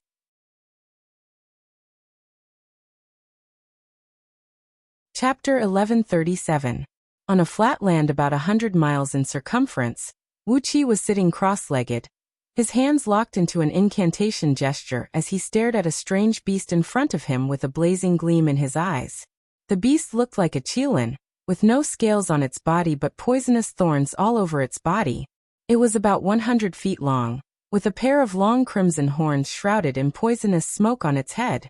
Its 4 hooves were treading on flaming clouds, and it moved as fast as lightning, making it difficult to guard against. Wu Qi was surrounded by a group of people, cautiously guarding Wu Qi, who was concentrating on analyzing the beast's weaknesses.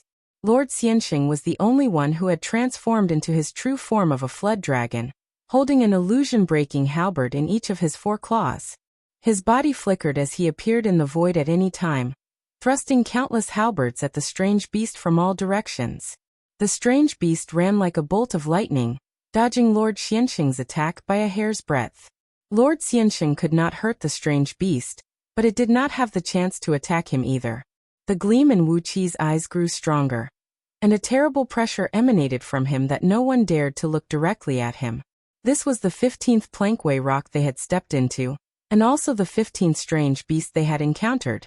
Before this, Wu Qi had successfully analyzed the weaknesses of 14 strange beasts, and thoroughly understood the structure of their bodies and the secrets of runes. Every time he successfully analyzed the structure and weaknesses of these strange beasts, his divine soul would experience a certain change. The holy energy kept fusing with Wu Qi's divine soul, and the once chaotic divine soul was gradually fused with a faint silver gleam. It became denser and stronger, and even improved Wu Qi's divine sense and other aspects. Now, when Princess Zhonglu and the others faced Wu Qi, they had a vague feeling that he was not a human. His lofty and awe-inspiring majesty made them feel uneasy. The 7 sacred palaces left behind by the 7 most powerful saints of the saints' world. No one knew what the various arrangements in there would bring to the people. However, after killing the 14 exotic beasts, the people around Wu Qi had obtained a lot of benefits. Although they hadn't broken through, their strength was several times stronger than before. A loud boom rang out as Lord Xianxing, who was hiding in the void with the power of the illusion-breaking halberd, was struck by the horn of the strange beast. His armor shattered, and the horn pierced a full inch deep into his chest. The poison began to corrode his body, turning half of it crimson. Lord Xianxing's body trembled violently, and the blood flowing out of his 7 apertures suddenly burst into raging flames. Although the cultivation base of this qilin-shaped strange beast was only at the level of a heaven immortal, with the help of the strange restrictive spells here, it was able to fight Lord Xianxing head-on. On top of that, its innate poison was so terrible that Lord Xianxing could not expel it from his body even with all his might. Wu Qi's eyes flashed as he stared at a certain part of the beast's lower body. In his eyes, the gigantic beast was no longer a physical beast, but a ball of burning red and sticky flames. Amidst the flames, there were 42 clusters of red runes flickering. These runes formed the shape of a strange beast. However, in the process of the runes connecting with each other, there was a weak spot on the beast's lower body near the penis, near the sachet that looked like the essence secreted by an elk. With a soft cry, Wu Qi contacted Lord Xianxing with his divine sense and told him the beast's weakness. The severely wounded Lord Xianxing let out a long roar, and threw away the illusion-breaking halberd. With a sway of his body, he transformed into a strange-shaped flood dragon that was as thick as a fist and 1,000 feet long, shooting toward the strange beast with a stream of watery light. The strange beast had never dreamed of such a strange way of attack. Lord Xianxing had coiled a few times around its body, and the dragon's head was hanging right between its hind legs. Ao Buzan smacked his lips and spat out a mouthful of saliva. "You are so filthy. How could you use this trick?" With blood gushing out of his 7 orifices, Lord Xianxing could not care less about whether it was filthy or not. He opened his mouth and bit down on the sachet with 2 rows of glinting dragon teeth. With the sachet destroyed, the fist-sized sachet in front of the strange beast's yang root was immediately swallowed by Lord Xianxing. The beast's body trembled abruptly. The sachet was the vital point where all its energy essence converged, and it was also the main channel for its magic power to flow. With the sachet destroyed, all its blood essence immediately stopped flowing. The ferocious beast let out a miserable howl, then suddenly exploded into countless beams of red light that rushed into Lord Xianxing's body. Lord Xianxing threw his head back and let out a long roar. A series of explosive noises rang out from all the joints in his body, while waves of black and red water rushed out of his body. Then he opened his mouth and sprayed out a jet of dragon flame toward the ground. A terrible heat spread in all directions, burning a shallow mark on the dark slate. Wuxia could not help but be shocked. All the slates here were protected by some kind of restrictive spell that he could not identify, and even he could not destroy anything here. The power of Lord Xianxing's dragon flame was really terrible. However, Lord Xianxing seemed to have lost all his strength after spraying out the dragon flame. He swayed his body and transformed back into his human form, then tried to stretch his body. His cultivation base had improved a lot again, but the terrible aura he felt when he sprayed out the dragon flame just now had disappeared. The surrounding dark mist shattered, and everyone returned to their original form. Wuxia rose to his feet and looked back at the empty void behind him, then at the small hill tens of thousands of miles in front of him, as well as the walkway made of hundreds of thousands of black volcanic rocks between him and the hill.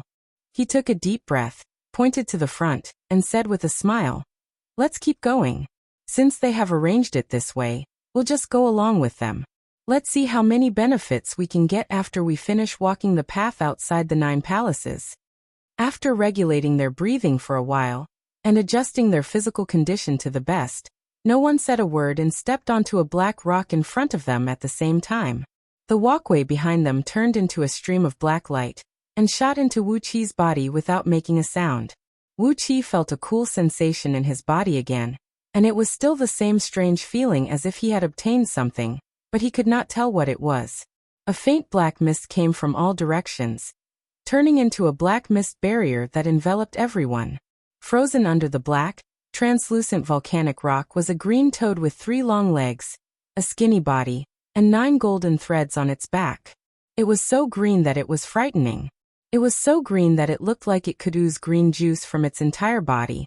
As soon as the mist barrier was formed, the ground flickered with a bright light, and then 6 toads about 30 feet long leaped out from the rocks. This time there were 6 of them. Wuqi gave a soft cry, and Jin Jiao, Silver Horn, Jin Yu and Silver Feather, together with 2 Xiaobai and Yuan Qing, a total of 6 people went up to greet them. The 6 toads let out strange cries as they sprayed out a sticky green mucus from their mouths, which turned into extremely tough threads that stuck together with each other in the wind. Together with the threads they spat out, the 6 toads formed a strange hexagon rune. Suddenly, the air around them began to stir rapidly. Green wind blades flew in all directions, and amidst harsh whistling noises, the wind blades gradually formed a large green screen of light that enveloped Jin Jiao and the others. Countless wind blades darted out of the rune and smashed down like a storm. Jin Jiao, Silver Horn, Gold Feather, and Silver Feather returned to their original forms. The 6 dragon pythons of fire and ice joined their heads and tails to form a 4-quadrants heavenly defense formation, which kept spraying out waves of ice, wind, and fire to block the green wind blades. 2 Xiaobai swung the pair of heavy hammers, and relying on her excellent jumping ability, she transformed into a white beam of light and darted around, swinging her hammers at the 6 green toads in a flurry. Meanwhile, Yuan Qing returned to his original form of a mighty ape. He gripped the heavy cudgel with both hands and narrowed his eyes at the 6 green toads, who were gasping for breath. His eyes shone brightly as he vigilantly watched every move of the 6 toads, ready to react or give them a fatal blow at any moment. Wuxia nodded silently. After being tempered by the tens of rocks, the people around him had begun to perform a set of reasonable teamwork skills. They could not find any benefits in this place, but when they returned to Panga World, the various teamwork skills they learned here would astonish everyone. Taking a deep breath, he used his divine will to communicate with the complicated rune hovering above his divine soul. A massive amount of information kept rushing into his divine soul, and a strong, scorching gleam shone from his eyes, enveloping all 6 green toads. A long while later, 6 shrill howls could be heard as a strong green light flew into the bodies of Jin Jiao and the others. The poisonous insects and beasts sealed in the volcanic rocks that formed the plank road were killed one after another, and the powers of the people around Wuxia kept improving. As the volcanic rocks turned into black beams of light and flew into Wuxia's body, Wuxia sensed that his body was going through some magical changes. Working together, they moved forward step by step, and gradually came to the end of the tens of thousands of miles-long plank road. Wuxia didn't count how many dangers there were. Princess Zhonglu and Yixia were almost killed by poisonous insects for quite a few times. Fortunately, Wuxia discovered their weaknesses in time and saved them from death. Wuxia tried his best to figure out the weaknesses of these poisonous insects and beasts, and finally, he kept the people around him safe. Time was meaningless in this place. According to the normal speed of time, it should have taken them at least thousands of years to finish this plank road. However, in this complicated road outside the 9 palaces, time was stagnant. Time was meaningless, and they could only move forward step by step. Finally, they reached the hill floating above the star. They glanced at each other, then stepped onto the hill together. After killing a black human-shaped statue on the square outside the pagoda, they entered the pagoda at the top of the mountain. From there, Wuxia obtained a bottle of spirit pills that could quickly recover his saint energy, a pharmacopoeia that recorded thousands of common herbs in the holy world, and a complicated talisman that was nearly twice as complicated as the previous one. Spirit pills were good stuff, and the pharmacopoeia was even more marvelous. It was a pharmacopoeia that was more profound than the pharmacopoeia that Old Man Yuanling knew in Wuxia's previous life. It recorded thousands of common herbs, but Old Man Yuanling had only seen one in the chaotic world, and that herb was none other than the 9 resurrection grass that even the Chaos Fiend gods had once fought for. After leaving the hill, Wuxia and the others stepped onto another plank road, and continued moving forward.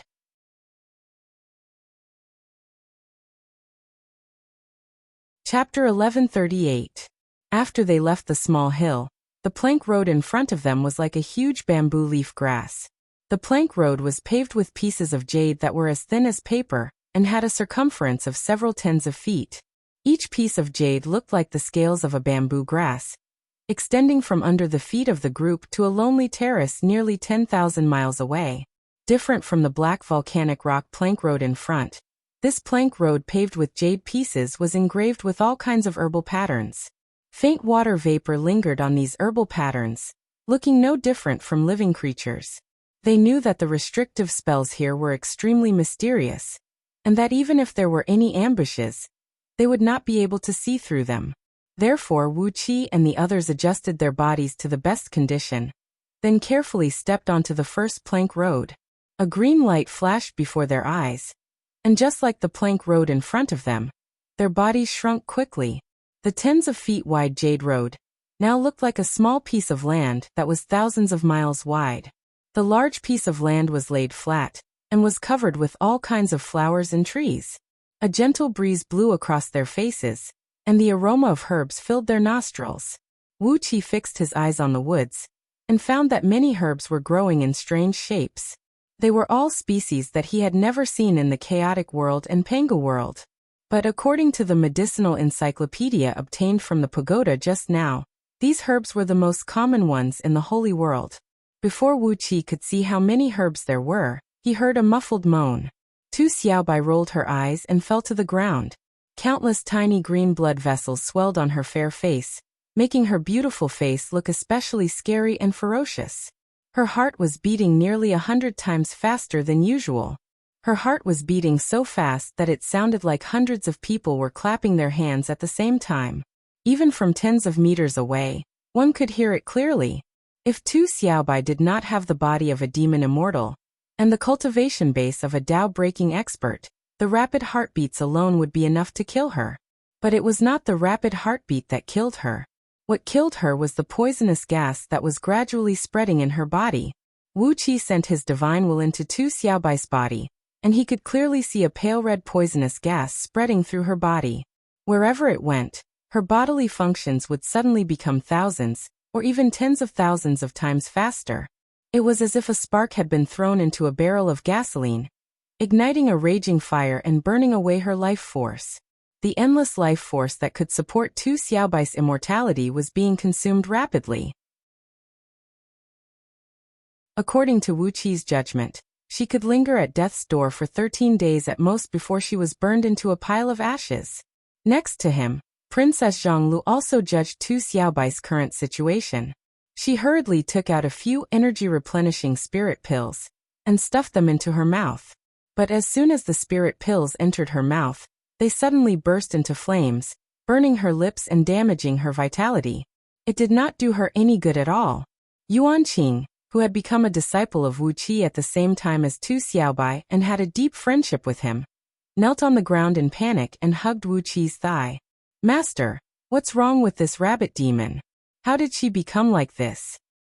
Wuqi picked Yuanqing up and threw him aside, then squatted next to Tu Xiaobai, pressed his finger between her brows, and injected a stream of his saint power into her.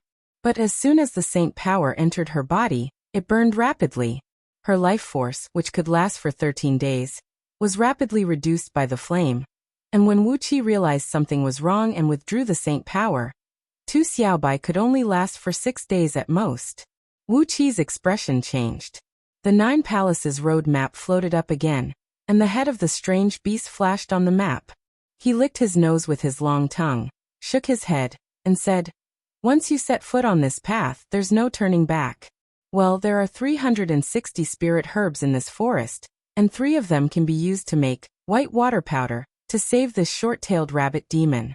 TSK, hurry up and make the medicine, or we'll have to roast the rabbit for dinner." Yuanqing flew into a rage when he heard that.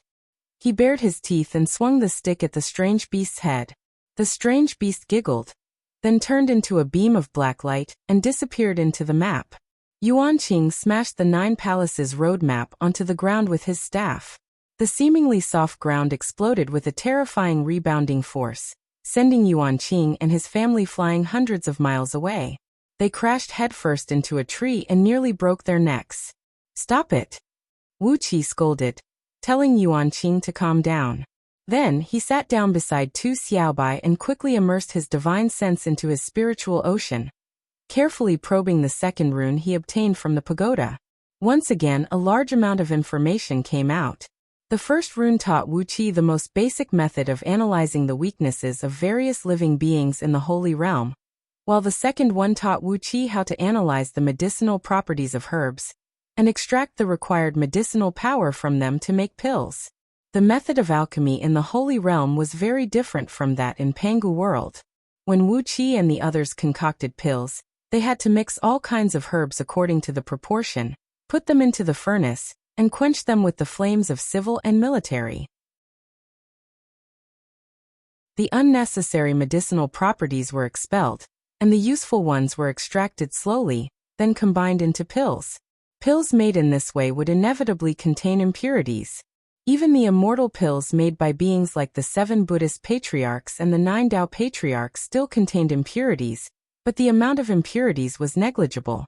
However, if the immortal pills made by the 7 Buddhist patriarchs and the 9 Tao patriarchs were made with various innate spiritual herbs, then even the 7 Buddhist patriarchs and the 9 Tao patriarchs could not completely remove the impurities in the innate spiritual herbs, and the impurities in the immortal pills would be a headache. However, alchemy in the Holy Realm was different. In the Holy Realm, the first step was to analyze the medicinal properties of the herbs, understand what part of the medicinal power of the herbs was needed, and then directly condense the medicinal power out of thin air and smelt it into a pill. As a result, All the great experts of the saints' world refined pills empty-handed. As long as they successfully refined any pill the first time, they would be able to refine it a second time, a third time in the most perfect way possible, and the effects of the pill would not change at all. The second rune taught Wuxia the most basic method of analyzing the properties of medicinal ingredients, and the first one was the method of analyzing the properties of all 360 spirit herbs. At the same time, there was also a method of extracting the various medicinal powers that one needed from the herbs. However, this method of extracting medicinal properties was not easy, because other than some extremely rare pure and extreme spiritual herbs, the medicinal powers of the other herbs were heterogeneous. The useful medicinal powers were mixed with other medicinal properties. Other than the method of analyzing medicinal properties taught in the rune, the medicine encyclopedia obtained from the pagoda also had the recipe of the white water powder. However, the recipe of the white water powder only had the names of the 3 spiritual herbs needed, and it did not indicate what the 3 spiritual herbs looked like. The medicine encyclopedia only indicated that these 3 spiritual herbs all had a single cold water attribute, but they were slightly mixed with some impurities. If it were any other ordinary creator, when faced with Wuxia's current problem, he would be worrying about how to find the 3 spirit herbs of cold water element from among the 360 spirit herbs, and how to extract the useful medicinal strength from them, and fuse them into pills. However, there was a fundamental difference between Wuxia and those ordinary founders. When he obtained the method to analyze the medicinal properties from the inscriptions, and the formula for the white water powder from the medicine encyclopedia, he immediately used his divine sense to cover the surrounding forest, and quickly found 360 different kinds of spirit herbs. With a thought, he uprooted 10 of the 360 spiritual herbs with his divine will. The chi-seeking divine ability found in Scroll of Stealing was activated, and the first thread of innate thievery energy mixed into his divine will. It quickly scanned through all 360 spiritual herbs, and among them, 49 were cold element spiritual herbs. After that, he easily picked out 3 cold element spiritual herbs, which contained an abundant amount of water element energy. With a flip of his palm, the thievery energy rushed into 30 spiritual herbs, and quickly extracted the cold element energy from them. The tricolored cold element energy wheeled in Wuxia's palm, then 3 fist-sized water droplets quickly fused into one, turning into a white water vapor that emanated pure water energy. This was the white water powder recorded in the medicine encyclopedia, a spirit medicine that could expel the fire poison in Tu Xiaobai's body. As soon as the spirit medicine was formed, it immediately turned into a cloud of dust that was thousands of times finer than the tip of a needle, and sprinkled onto Tu Xiaobai's body, making it look like a handful of medicinal powder had been sprinkled on her. Tu Xiaobai's body was burning hot, and the capillaries under her skin bulged like earthworms. She let out a moan, and the fire energy in her body quickly dissipated. Her scorching skin returned to its cool state, and her flushed face returned to its usual fair complexion. When the fire poison in Tu Xiaobai's body was completely cured, Yuan Qing, who was knocked flying away just now, came running back with a big stick in his hand. Seeing that Tu Xiaobai had fully recovered, Yuan Qing cried out in horror. Master is indeed a peerless divine ability. How did she recover in such a short time? The strange beast in the 9 Halls roadmap also revealed himself in horror. He stared at Wuxia and cried out, "How is this possible? You are just the weakest founder, so how could you master such an exquisite technique of extraction so quickly? Strange, you are indeed very strange." Wuxia did not say a word. His mind was completely immersed in the thread of thievery energy. The thievery energy, which was usually hidden in his body, was now hovering around the heaven-refining cauldron, absorbing the bright light emitted by the 2 runes. As the light fused into the cauldron, the thievery energy seemed to be fusing with Wuxia in a real sense. Wuxia seemed to have thought of something, but he dared not be sure. He shook his head, grabbed the 9 palaces map, and said with a cold grin, "The next path is a test of my skill in pill concoction, isn't it? In other words, as long as we set foot on a plank path, the people around me will be in great danger?" Before his voice could fade away, The green light screen around them dissipated, and the flowers, plants, and trees all turned into streams of green light and entered Tu Xiaobai's body. Suddenly, Tu Xiaobai's eyes shone with a green light as she cried out in surprise. How can I see so far away? My eyesight seems to be more than 10 times better than before. The strange beast smiled at the dumbfounded Wuqi, then shook his head and said, There are great risks, but there are also great benefits. In short, as long as you are a qualified founder, the people around you will not die. If you make a mistake, of course they will die. But as long as you can concoct the right antidote every time, not only will they be fine, but they will also benefit greatly. The corner of Wu Qi's mouth twitched a little. This dark green plank road was really treacherous, and every step he took could take his life.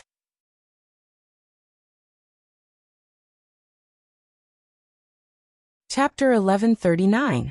After saving Tu Xiaobai, Wu Qi's group had no other way out, so they continued to move forward. They walked forward step by step, and no one looked back. How many years had passed? Wu Qi didn't care about this question. Outside the 7 holy palace, time, space, and all the other rules that ordinary people were used to didn't exist or were distorted.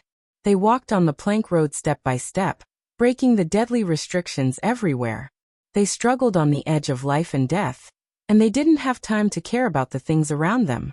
Many times, Wu Qi was almost killed by the restrictions, and so were Princess Zhongli's group. They were either in some dangerous places, or there was an extremely powerful beast, or there was a terrifying poison that could kill people within 3 to 5 breaths. All kinds of restrictions emerged one after another.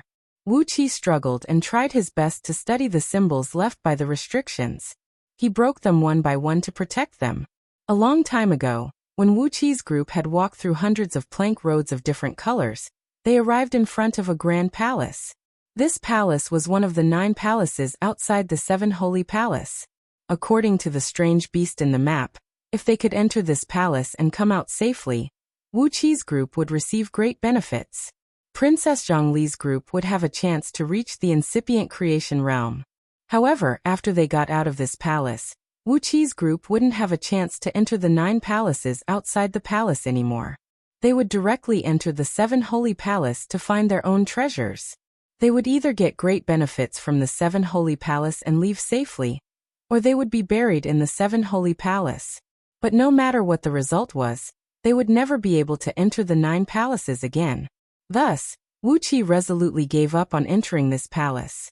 He chose another plank road and continued to move forward. There were pavilions, courtyards, halls, and pagodas everywhere. At the end of the plank road, there would always be a delicate and magical building with 2 or 3 treasures left by the great experts in the holy world. However, none of them were sacred treasures. They were all drawings, books, and the like.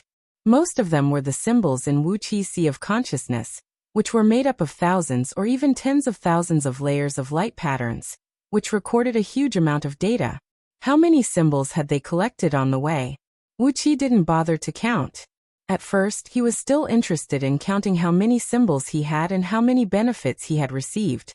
But when he counted to over 12,000 runes, there was one time when they were in a desperate situation, and all of them were nearly killed by a lava earthworm that leaped out from the lava. At that point, he no longer paid attention to these worldly possessions. He concentrated all of his energy and spirit to break all the restrictive spells along the way, trying his best to save the lives of all the people around him. In the end, did he collect 100,000 or 1,000,000 symbols that recorded countless information? He didn't know, and he couldn't be bothered to count. In any case, he only knew that more than half of the symbols had been integrated into his divine soul, because he had completely absorbed all the knowledge contained in those symbols. Step by step, his cultivation base of saint energy did not improve substantially, and the restrictive spells on the walkway were not something that could be broken with a strong cultivation base. His knowledge and experience became more and more plentiful.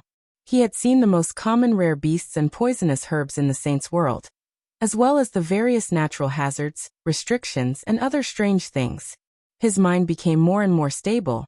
His mind became more and more intelligent, and his soul became more and more condensed and powerful. His strength remained just like before, but his mind had completely exceeded the limits of his current strength. Princess Zhonglu Qixia, and the others followed Wuqi without a word of complaint. Along the way, they had narrowly escaped death, and many times they were almost wiped out, suffering countless hardships. But every time Wuqi cracked a restrictive spell on one of the walkways, their strength would improve significantly. Although in the cognition of the strange beast and the spirit gatherer in the Nine Palace diagram, Princess Zhonglu and the others were still mortals, like ants in the sacred realm. Their overall strength had reached the limit of mortals, and could no longer be improved. Whether it was their physical body, spirit, magical power, divine ability, or even their knowledge and experience, they had reached the limit of the mortal. Wuqi imparted the knowledge he obtained to them without reservation. Although because of their interest and ability to understand, Princess Zhonglu and the others only learned a part of the vast knowledge that Wuqi imparted to them, they gained endless benefits from it. Quantitative change led to qualitative change. As long as they were given the slightest chance, they could be reborn and evolve from the mortal realm to the primordial creation realm. Finally, one day, Wuqi and the others stepped out of the last dark purple plank road. There were no more plank roads in front of them, only countless stars hovering quietly in front of them. Wuqi opened the map of 9 palaces. The countless tiny silver lights that crisscrossed around the 9 silver balls on the map had completely disappeared. They had gone through all the plank paths, and there was not a single one left. The beast's head emerged from the map. He stared at Wuqi as if he had seen a ghost. Do you know? You've walked through all the plank roads in the outer 9 palaces. You've done it. You've really done it. Wuqi, who had no anger on his face, smiled and nodded. We've done it, yes. The beast twitched his mouth, shook his head and sighed. How can there be freaks like you? How can you hold on until now? Many times, you've almost been wiped out. Are you really not afraid of death? You bunch of freaks, what should I say to you? Wuqi turned around and held Princess Zhonglu and Yixia in his arms, whose faces had also become incomparably calm and resolute. Ao Buzin threw his head back and laughed triumphantly. What's so strange about that? Lao Tzu trusts this kid, so whatever he does, Lao Tzu will follow. Look, Lao Tzu didn't suffer a loss either. Let's see how many girls Lao Tzu can charm with his scales. Proudly, he exerted his power and covered Ao Buzin's body with a thick layer of purple golden dragon scales. The dazzling dragon scales were nearly transparent, glinting brilliantly like diamonds. They made Ao Buzin look like a god, and the sacred, solemn, and lofty feeling he gave off could really charm many female cultivators with a weak mind. Lord Xianxing was also laughing. With a sway of his body, a thick layer of silver-purple dragon scales immediately covered his body. They were the same brilliant dragon scales, but they were slightly less overbearing and barbaric than Ao Buzin's. The defensive strength of these dragon scales was amazing. In any case, even Lord Xianxing himself could not break their defense with the illusion-breaking halberd, which had been upgraded dozens of times. Smiling, Lord Xianxing said to Wuqi, "We've agreed to advance and retreat together." The catfish flood dragon opened her big mouth and laughed, then said in a simple and honest manner, "Following Brother Wuqi, you'll have meat to eat." Gold Horn, Silver Horn, Gold Feather, and Silver Feather did not say anything. They just looked at Wuqi. Even if they had something to say, it was probably the same as catfish. Following Wuqi would give them meat to eat, especially Gold Horn and Silver Horn. They had long believed that it was Wuqi who had saved them from a horrible life of eating grass all day long. Only by following Wuqi would they have meat to eat. Yuanqing and Tu Xiaobai looked at Wuqi with a silly smile. They clearly remembered that they were just some little fiends and devils on Pangu continent, facing the pursuit of the official army of Diyu, and the threat of those powerful cultivators all day long. It was Wuqi who took them as his disciples. It was Wuqi who gave them their first flying swords and magical treasures. It was Wuqi who gave them their first bottle of spirit pills. It was Wuqi who provided them with security and dignity, which was more important than the safety of their lives. So wherever Wuqi went, they followed. It was that simple. Even though they almost died along the way, even though they struggled with life and death along the way, they had always followed him. As for Ninetails, who was lying next to them, drooling and gnawing on the thigh of an unknown beast, he did not think so much. When he broke out of his shell, he saw Wuxia at first glance, and Wuxia always gave him a lot of delicious food, so he followed Wuxia wholeheartedly. It was as simple as that. Wuxia glanced at the crowd with a smile, and suddenly felt that he was a failure as a human being. Except for Princess Zhonglu and Yixia who were his wives, Ao Buzin and Lord Xianxing who were his brothers, and Tu Xiaobai and Yuan Qing who were his disciples. Why were all these people a bunch of foodies? They all seemed to be following him with the thought that they would have meat to eat. What was this? He shook his head and gave a wry smile. His knowledge and experience were no longer the same as before. He picked up the map of the 9 palaces and sighed softly. What a wonderful restrictive spell. The outer 9 palaces have always been in this map, right? Well, can't anyone get this map except me? The strange beast laughed. He shook his head and said, there are thousands of such maps. Anyone who enters the 7 sacred palace will get one. But, the first one to walk all the paths in the outer 9 palaces, and obtain the complete inheritance of the founder will be able to open the outer 9 palaces. Casually throwing the map away, Wuxia asked with a smile, has anyone else come in these days? The map of the 9 palaces flew higher and higher as beams of silver light kept shooting out of it. The strange beast's laughter kept coming from all directions. You've spent many years here, but in the chaos space, it's just 1 day and 1 night. In this 1 day and 1 night, the 7 sacred palaces have attracted more than 30,000 living beings from all over the chaos space through the 7,200 entrances. The strange beast sighed, then shook his head and said, you are the only ones who have walked all the paths. Apart from you, there are only 43 people who are still alive now. All of them have chosen to enter the 7 sacred palaces. As for the outer 9 palaces, they do not have the confidence to walk all the way. 9 dazzling balls of silver light rushed out of the map, and from them, 9 palaces of different shapes, but all magnificent and simple, gradually emerged. These palaces were not very large, occupying only about 10,000 acres of land. They were arranged in 9 positions, hovering silently in front of the crowd. The map of the 9 palaces transformed into a large sheet of silver light and blended into the bodies of Wuxia and the others. The strange beast's voice rang out quietly. Go in and try your luck. Wuxia pondered for a brief moment, then took the lead and flew towards the nearest palace. The restrictive spell of flying had disappeared, so they could fly freely. While flying slowly, Wuxia frowned and asked, how did those people get the map? Could it be that they also have a founder like me? The strange beast laughed strangely and said, well, they don't have a founder. But who said that I have to feed myself with the wine and meat I created to get the map? Different people have different tests. Don't you know that? Wuxia was speechless, shaking his head as he flew towards the palace.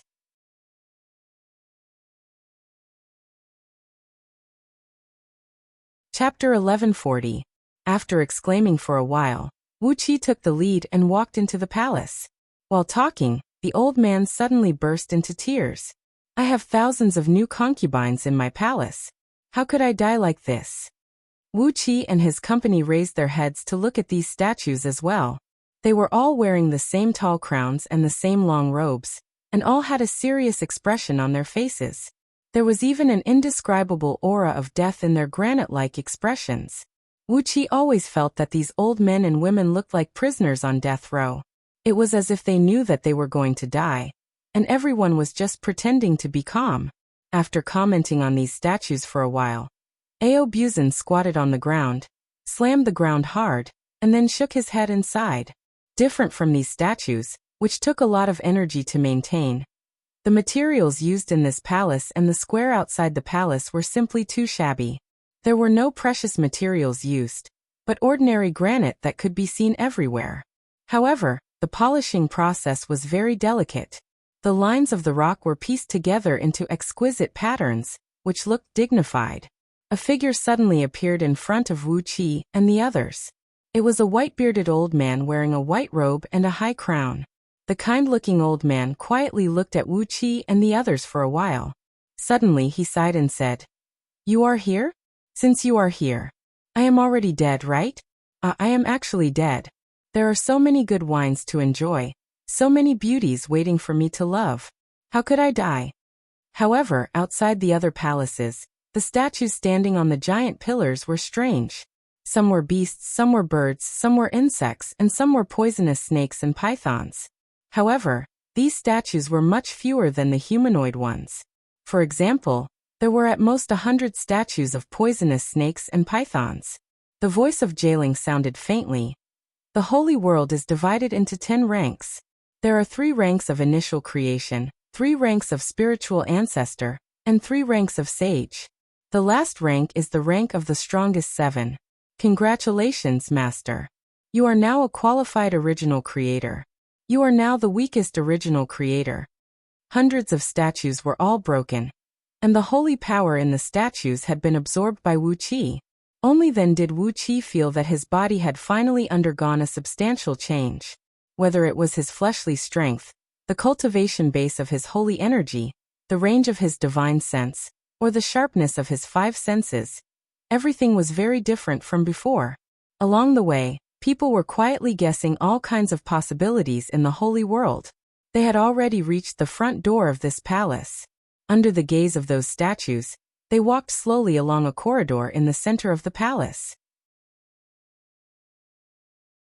Sometimes, they would look up and look at the statues on top of the huge pillars.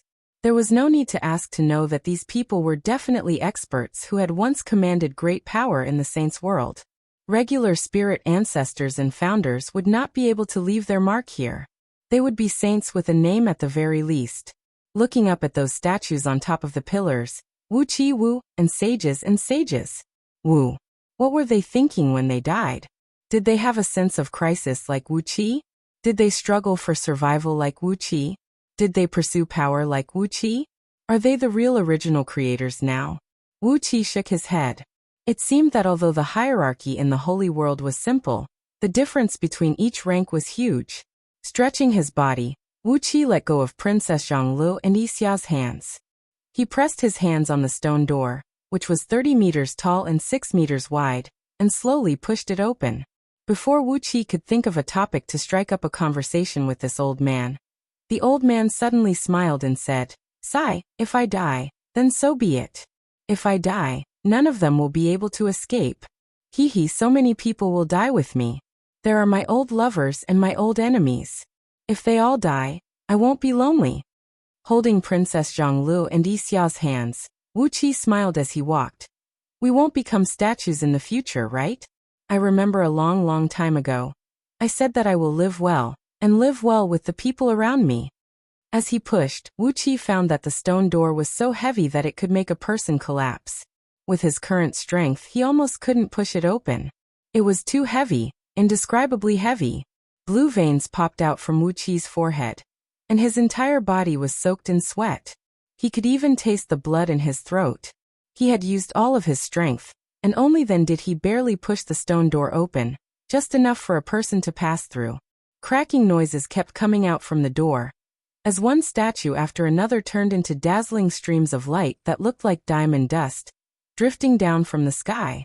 These statues were all protected by defensive mechanisms, but under the influence of the thievery energy, these defensive mechanisms were broken by Wuxia, and all the power contained in these statues transformed into pure holy energy, flying towards Wuxia. Panting and sweating profusely, Wuxia pulled back his hand.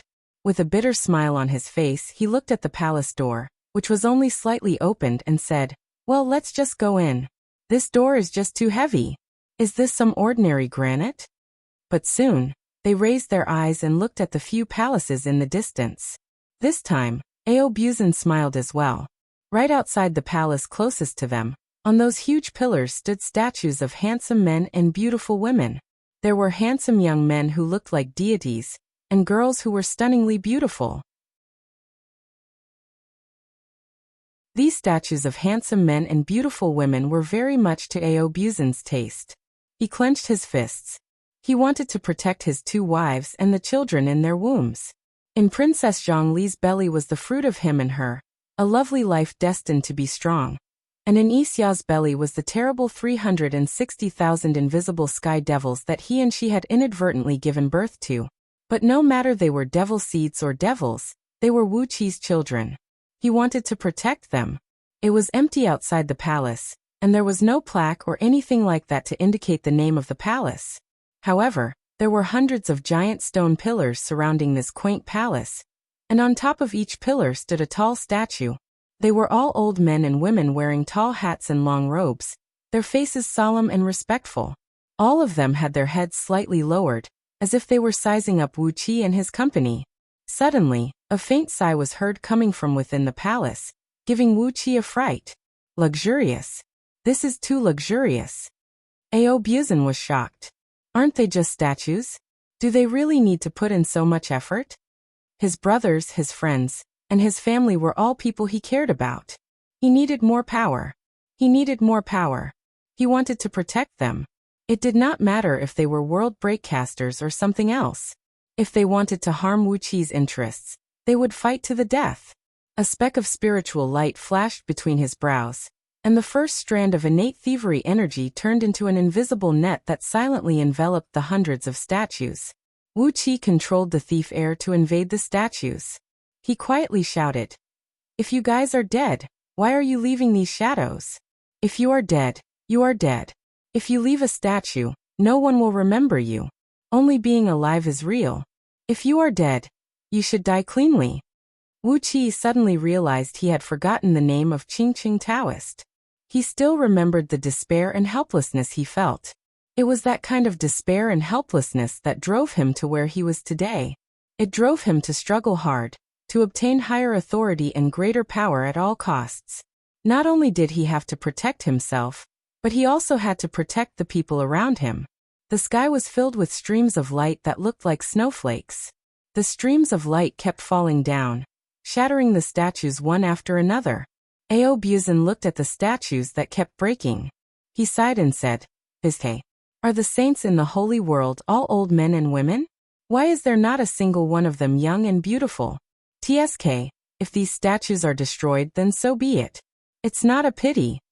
Hearing Aobuzin's words, everyone came back to their senses. Wasn't that right? Why were these statues all old men and women? Wuqi felt cold sweat all over his body. He subconsciously glanced at Aobuzin. Why did this old guy say the same thing as Aobuzin? Wuqi was stunned.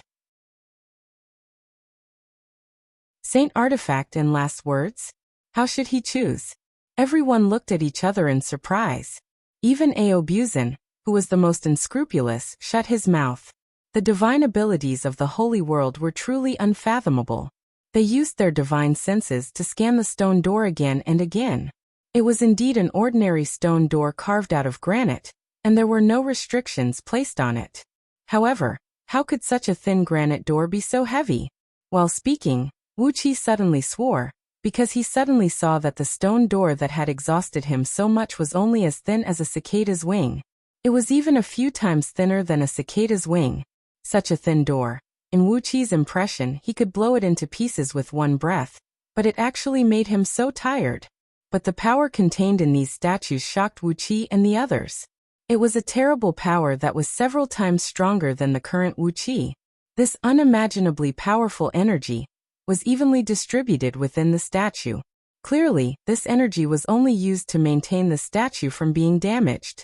After laughing a few times, the old man pointed at Wuqi and asked, "Little Shichuang, do you want the powerful saint artifact left in this palace, or do you want to hear my last words?" Opening up his body and sea of consciousness, Wuqi absorbed the pure and powerful saint energy. There was a faint layer of lustrous light flashing on the surface of his body, and his breath became more elusive. As soon as the words came out of his mouth, he slapped himself on the forehead and said in a self-deprecating manner, "I've forgotten again in this place, what is ordinary and what is not ordinary. There is no standard to judge them. Maybe the granite in the holy world is like this. A palm-sized piece of granite is as heavy as hundreds of stars. Damn it." Obviously, the appearances of saints in the holy world were not the same. Unlike all cultivators in Pangu world, who were trying their best to cultivate themselves into human shapes, saints in the holy world mostly kept the original looks of their own kind. But apparently, the majority of saints in the holy world looked like human beings. At least 60% of saints looked exactly like Wuxia and the others. For some unknown reason, as he walked in the deathly silent palace, he suddenly thought of something that happened a long time ago. Back on Earth, in the remains of the ancient city in Machu Picchu, he and his friends, he and his brothers were easily crushed, as if they were ants. What was the name of that priest, who had been riding on a flying sword? The holy world was once glorious, the holy world. The world that all living beings in Pangu world and chaotic world could dream about.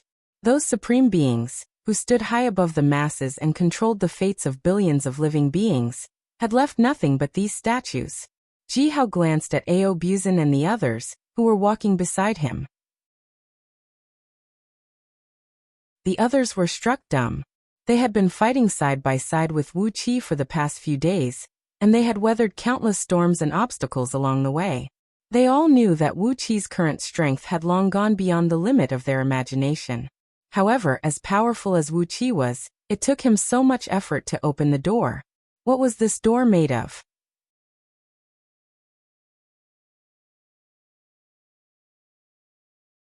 Chapter 1141. The area of this palace was not very large, and the interior hall was only a little over 100 acres in size.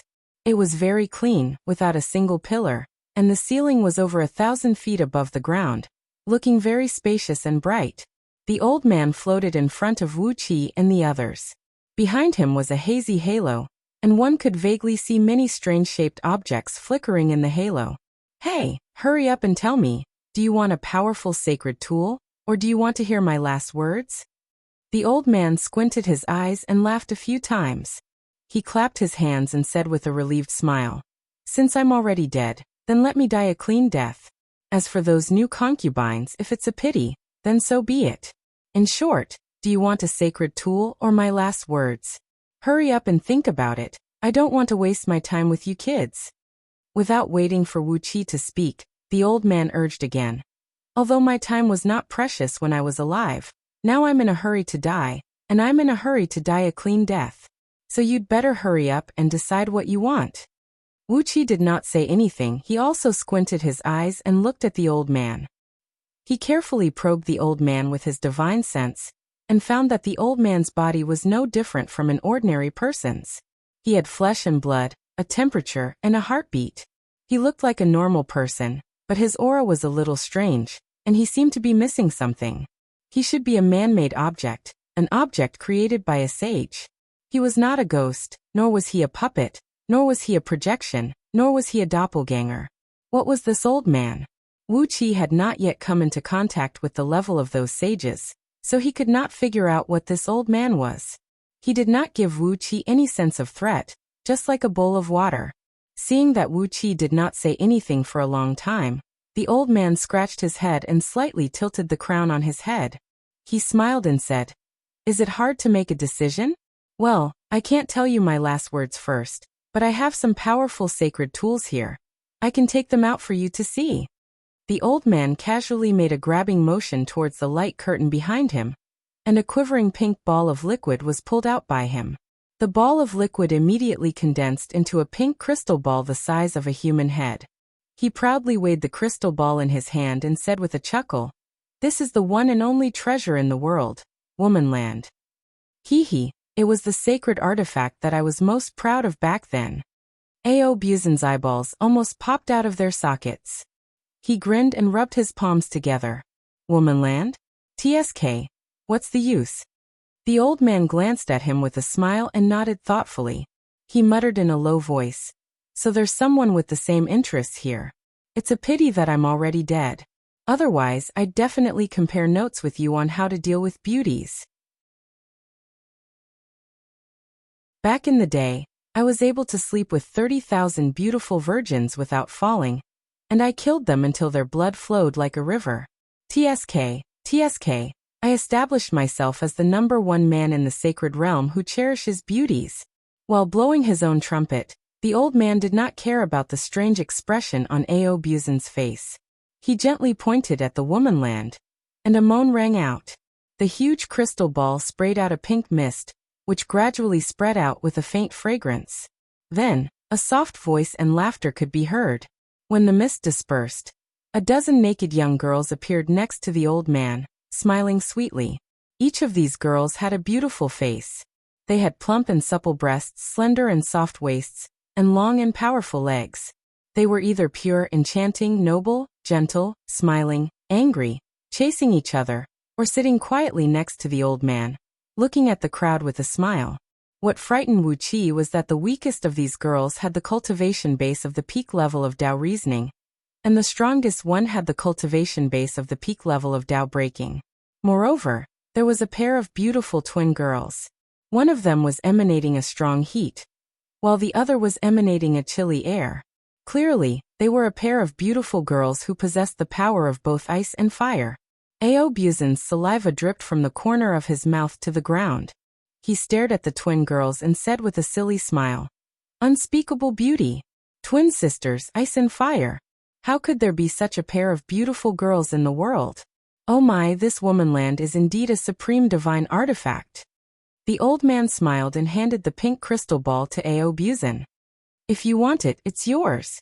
Aobuzin wiped the corner of his mouth, shook his head, and gave a long sigh, then took a resolute step back. Staring at the womanland, he sighed and said, "It's indeed a supreme divine artifact." Unfortunately, although Lao Tzu Aobuzin likes women, he knows what's good and bad. "I can't take this treasure. Alas, what a pity, what a pity, what a wonderful treasure." The old man looked at Aobuzin in surprise and shouted, "This divine artifact can create all kinds of beautiful girls according to your will. Countless beautiful girls will be at your beck and call, and each of them has extraordinary strength. Whether it's for plucking or dual cultivation, they are all supreme treasures. Are you sure you don't want such a supreme treasure?" Aobuzin crudely scratched his groin, which had begun to swell up. He gave a cold grin and said, "When it comes to women, Lao Tzu prefers the violent ones. Lao Tzu has no interest in these kind of girls who offer themselves to him obediently." Giving the old man a strange look, Aobuzin suddenly burst into laughter and said, "Too bad you're a male, old fool. If you were a female, hee." The old man's face turned green. He had never seen a bastard like Aobuzin before. He gave Aobuzin a furious glare, then turned to look at Catfish Flood Dragon. A bright gleam flickered in his eyes, as he casually threw the womanland back into the light screen behind him, then pulled out a gleaming butcher's knife from the light screen. Staring at Catfish Flood Dragon, he smiled and said, "This is a good treasure, and it's also a good treasure. The name of this knife is Forest of Flesh, and it's a rare and extraordinary treasure." Holding the butcher's knife, he gently swung it in the air, and a miserable howl echoed out. A 5-clawed golden dragon fell down from the sky, sprawled on his back. There was a clear cut on his stomach, and his internal organs were being pulled out by a strange force. Amidst a shrill dragon roar, the scales and internal organs of the golden dragon fell off one after another, while his muscles, flesh, and bones were separated by a strange force. A sheet of flame enveloped the golden dragon's body, and before long, a strong aroma of meat wafted out. Catfish Flood Dragon, Gold Horn, and the others immediately began to drool, especially Gold Horn, Silver Horn, Gold Feather, and Silver Feather, who could not control their infatuation with the roasted dragon meat. Abruptly, they took 2 steps forward. Smiling, the old man handed the butcher's knife to Gold Horn and said, "This is the Forest of Flesh, and you've seen its power. With a casual slash, no matter what you want to eat, or who you want to eat, this knife will fulfill your wish." Wuxia cleared his throat. Gold Horn and the other 3 took a deep breath and slowly took a few steps back. Shaking his head, Gold Horn said vaguely, "Can you let us eat you?" The old man's face turned a little unsightly. He tilted his eyes and casually threw the Forest of Flesh into the light screen behind him. After that, he sighed lazily, shook his head and said, "What a group of little kids who are not easy to deal with. Have a look at how many good treasures I have here." Then he pointed his finger behind him, and the light screen quietly shattered, revealing thousands of holy items glinting with strange lights. He looked at Wuxia, smiled, and said, "These are all good treasures, countless of them. Some are powerful enough to destroy a saint, some can create a saint in an instant, and some can help you cultivate faster. There are also many other miraculous holy items like the Women's Kingdom and the Forest of Flesh. Everything is here. Taking a deep breath, the old man squinted and smiled. What do you want? Wuxia pointed at the old man and said in a deep voice, I want to hear your last words. The old man looked at Wuxia with surprise. Anyone with a normal brain would choose these holy items, right? My last words. Do you think my last words will leave some clues about hidden treasures that can help you get more holy items? That is impossible. Wuxia frowned and shouted coldly, for the people of the holy world, even if I am just a small creator, what are holy items? These worldly possessions could be created at will. Holy items are just tools that saints create to make it convenient for them to live in. But your last words, I really want to hear them because I don't want to die in the hands of a world breaker like you guys. The old man looked at Wuxia in surprise. He nodded and said, You are a sensible person. Shaking his head and sighing, the old man said with praise, Before you guys there were 4 people who came here, but they only chose a holy item and left. Compared to you, they are really too stupid, too stupid.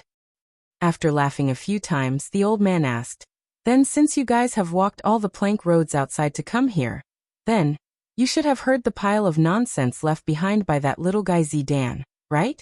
My fate is up to the heavens, not me. That little guy complained a lot, right? Wuxia remembered that when he collected the embryo of the world breaker, the strange head in the second floor complained. He nodded and smiled bitterly. He complained for more than 20 hours. It was really unbearable. The old man nodded. He squinted his eyes and thought for a while. He slowly said, In that case, just like that little guy complained, if you don't want to die, you will have to surpass the 7 elites' power. That way you guys will truly never die. The old man sighed and waved his hand. The thousands of holy items behind him shattered at the same time. Then he slowly said something. World breaker to the holy world was a natural disaster. At the same time it was a human disaster. World breaker represented the 13 most negative powers of the holy world. The holy world had many saints and almighty. During their long practice, they expelled the negative powers from their bodies. All of the negative powers gathered together to form the embryo of a world breaker. In other words, world breaker was the combination of all the negative powers that the saints and almighty had expelled. That was why they had such strong power. That was why they could make the entire holy world collapse. But world breaker should not have appeared. They were just floating powers. They should not have been able to form world breaker bodies. But a strong power interfered with all of that. That power made the 13 world breaker forms. It gave them an immortal soul mark. It gave them the power to break the holy world. Where did that power come from? Wuxia instinctively asked the old man. The old man smiled. He pointed at the palace door and sighed. In that case, you will have to go walk around the other palaces.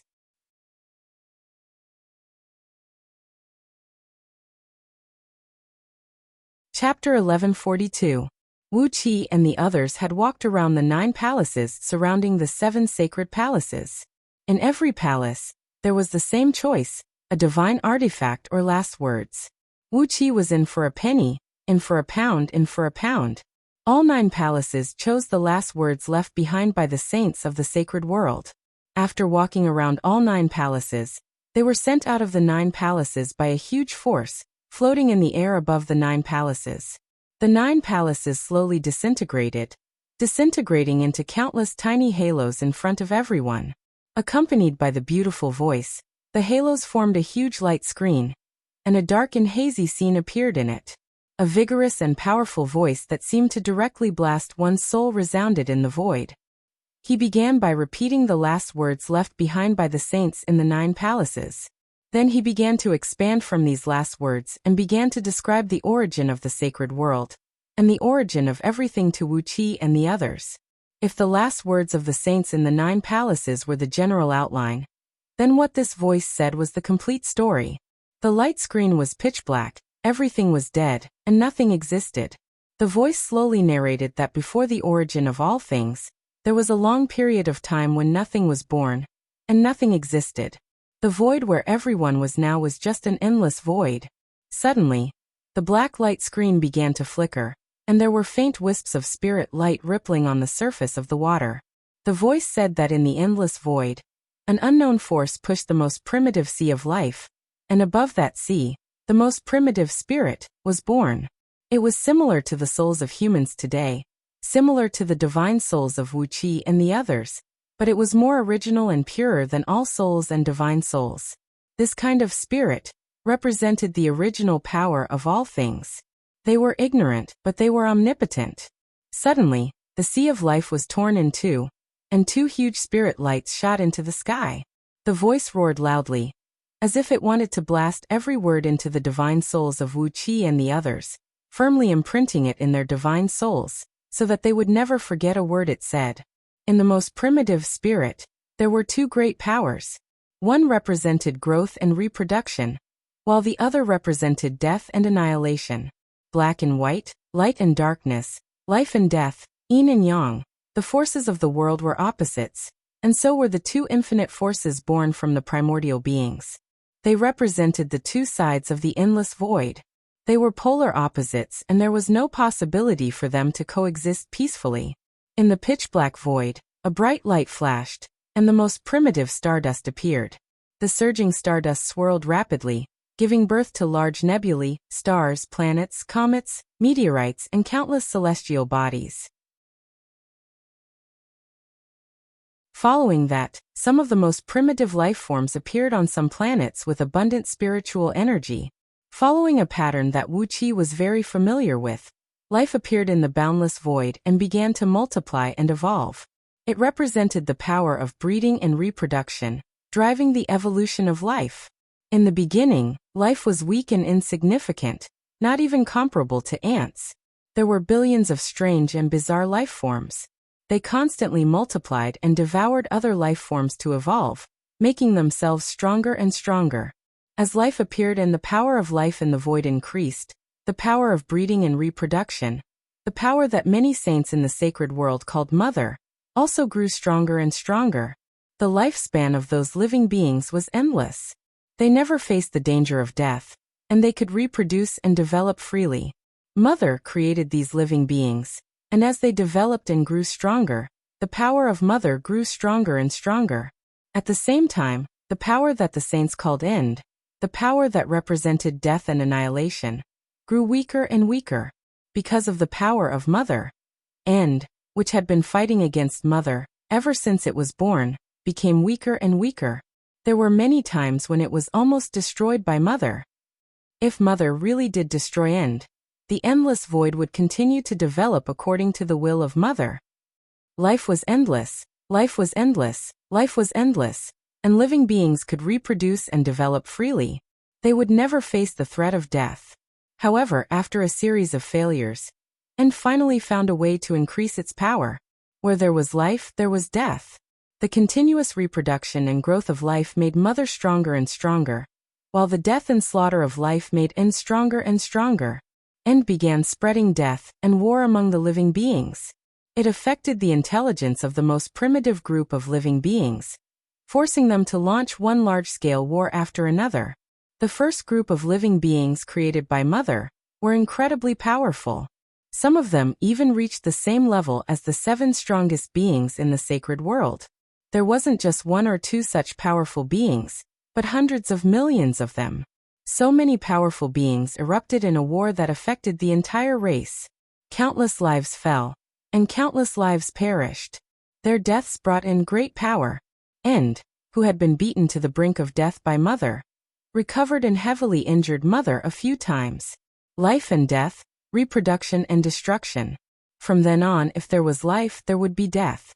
The war between Mother and End continued. During the long war, Mother finally realized that in order to destroy End for good, it had to cut off the source of End's power. Therefore, those powerful creatures created by Mother began to create worlds. For example, the sacred world and the current Pangu world, these were all manifestations of worlds. The so-called worlds were worlds with their own great Tao, with their own rules, with their own space structure.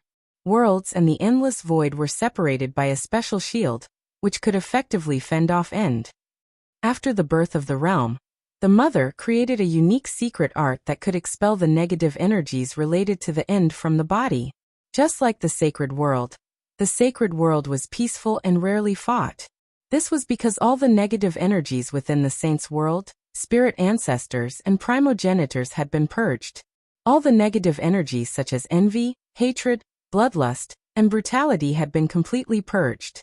All the saints' world, spirit ancestors, and primogenitors could peacefully create their own new races, enjoying their endless lives.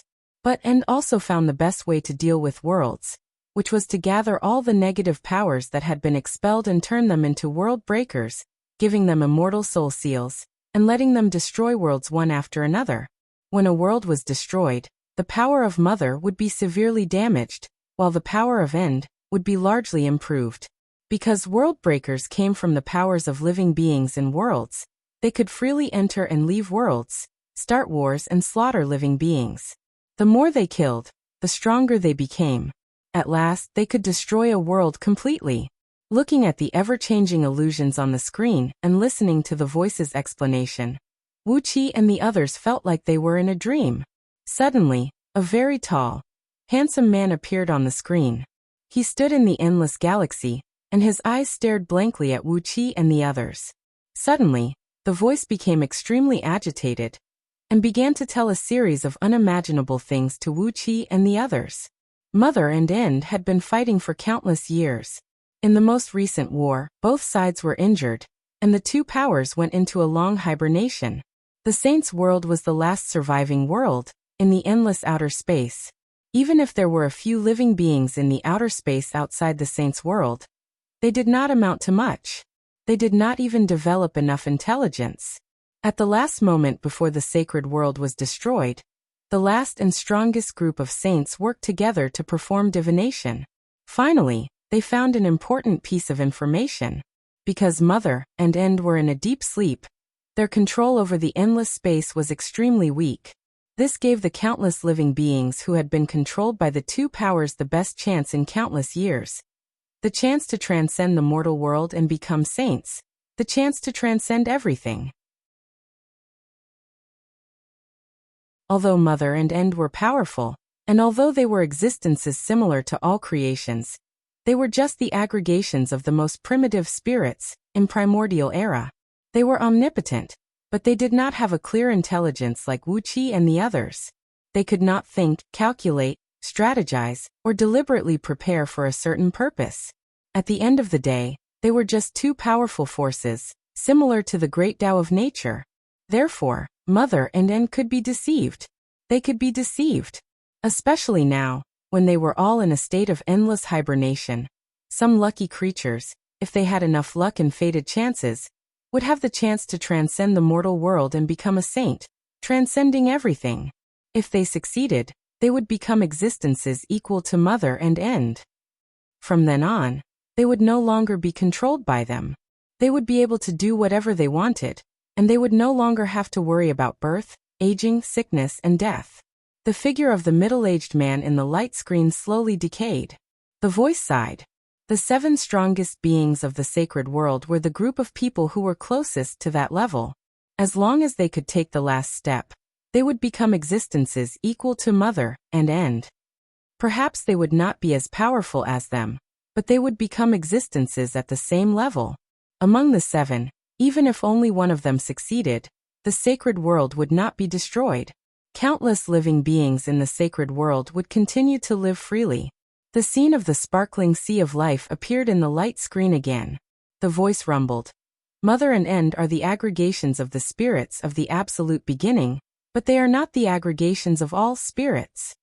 The spirits of the absolute beginning are endless, and the Mother and End each have 30% of their power. As for the ones who came later, we have already annihilated them, but you still have a chance. The light screen suddenly exploded.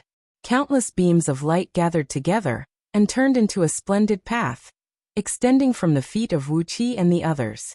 In the 7 holy palaces we left some things. They might be useful to you, but they might not be useful to you. However, without enough strength, you won't be able to get them. Each of those things is extremely precious, and we only left them for the ones who have the highest chance of breaking through. The voice slowly faded away, turning into a faint sigh, slowly circling around the group. Wuxia didn't say a word and strode into the path.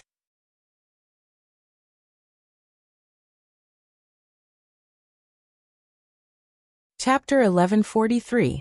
At the end of the path, Wuxia and the others looked back. The path formed by the blinding light was slowly collapsing. The light rose into the sky and formed into 9 enormous silver light balls, then slowly disappeared into the surrounding stars.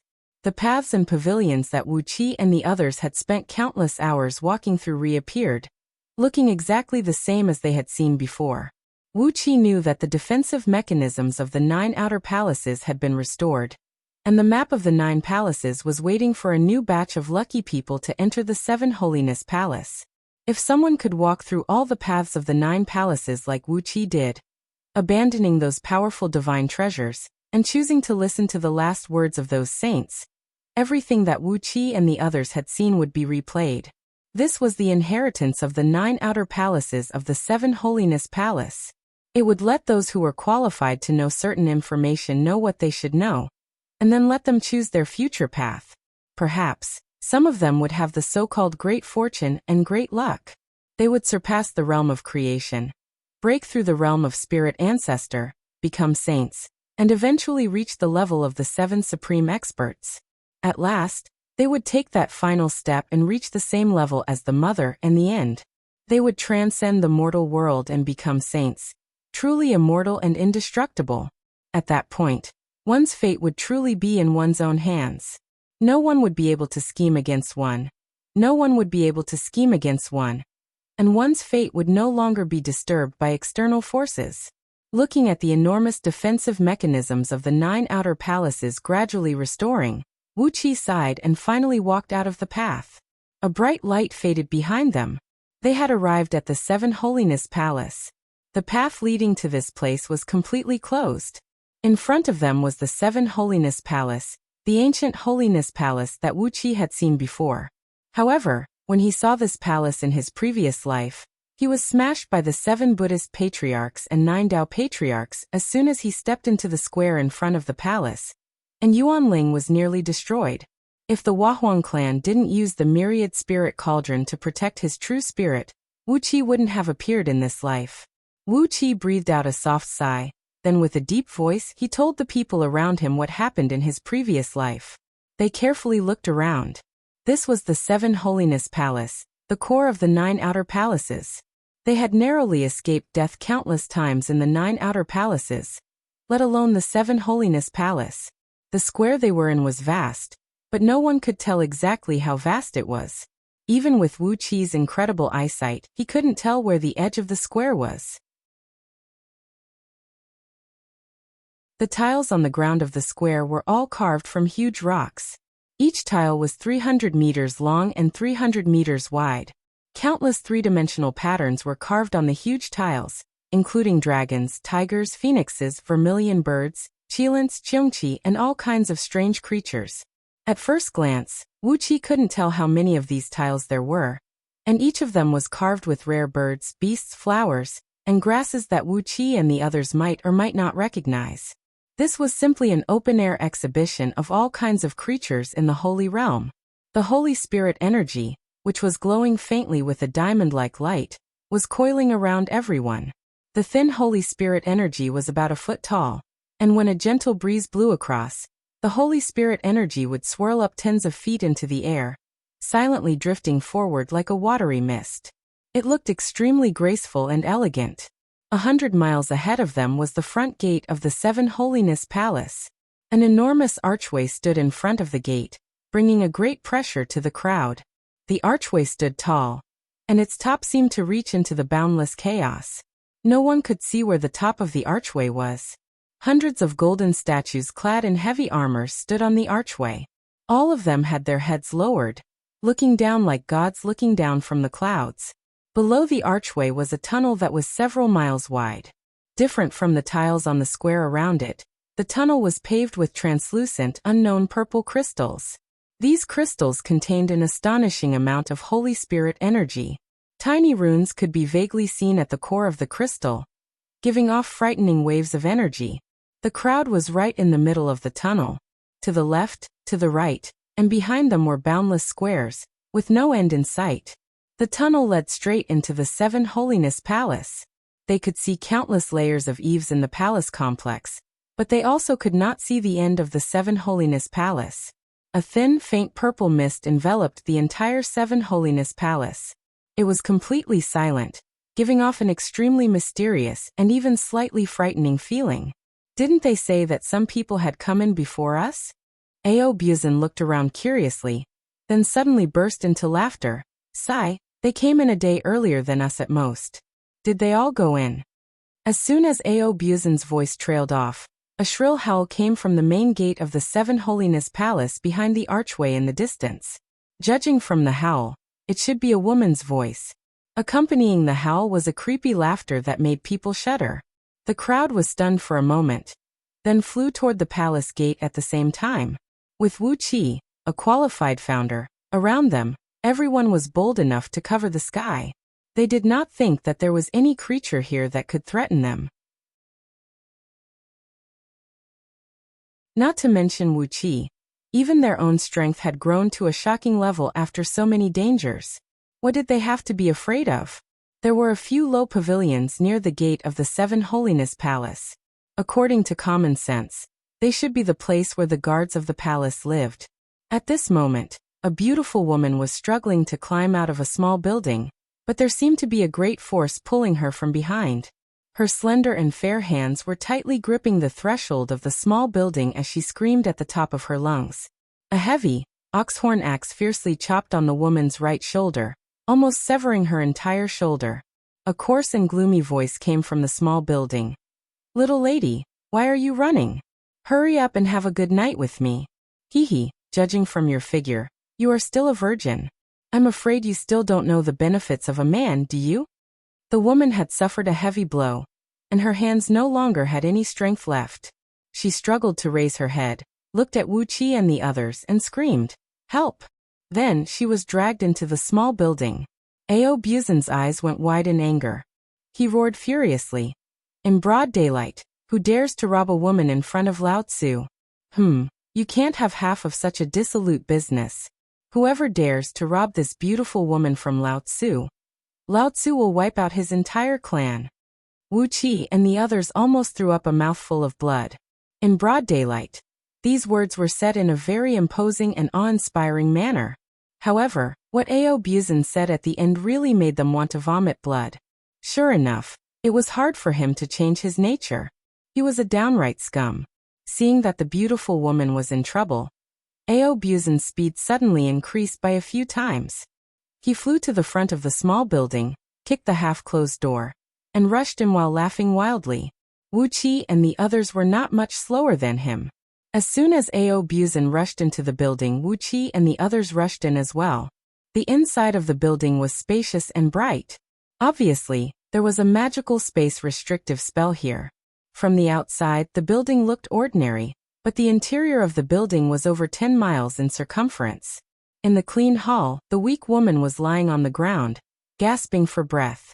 Standing next to her was a muscular man with a wolf's head, who stood over 20 feet tall. He was holding a gleaming, ox-horn axe in one hand, and had his foot heavily stamped on the woman's back.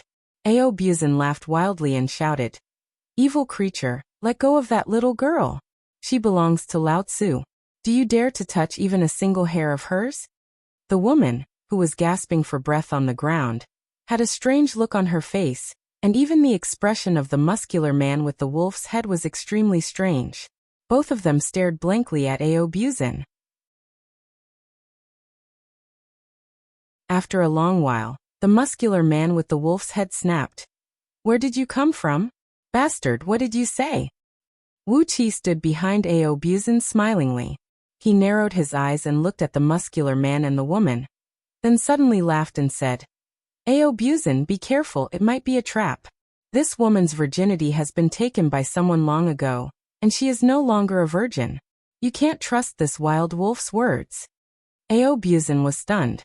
He narrowed his eyes and stared at the woman for a while, then suddenly burst into a rage and said, "You bastards! How dare you deceive your master, Ao Buzin?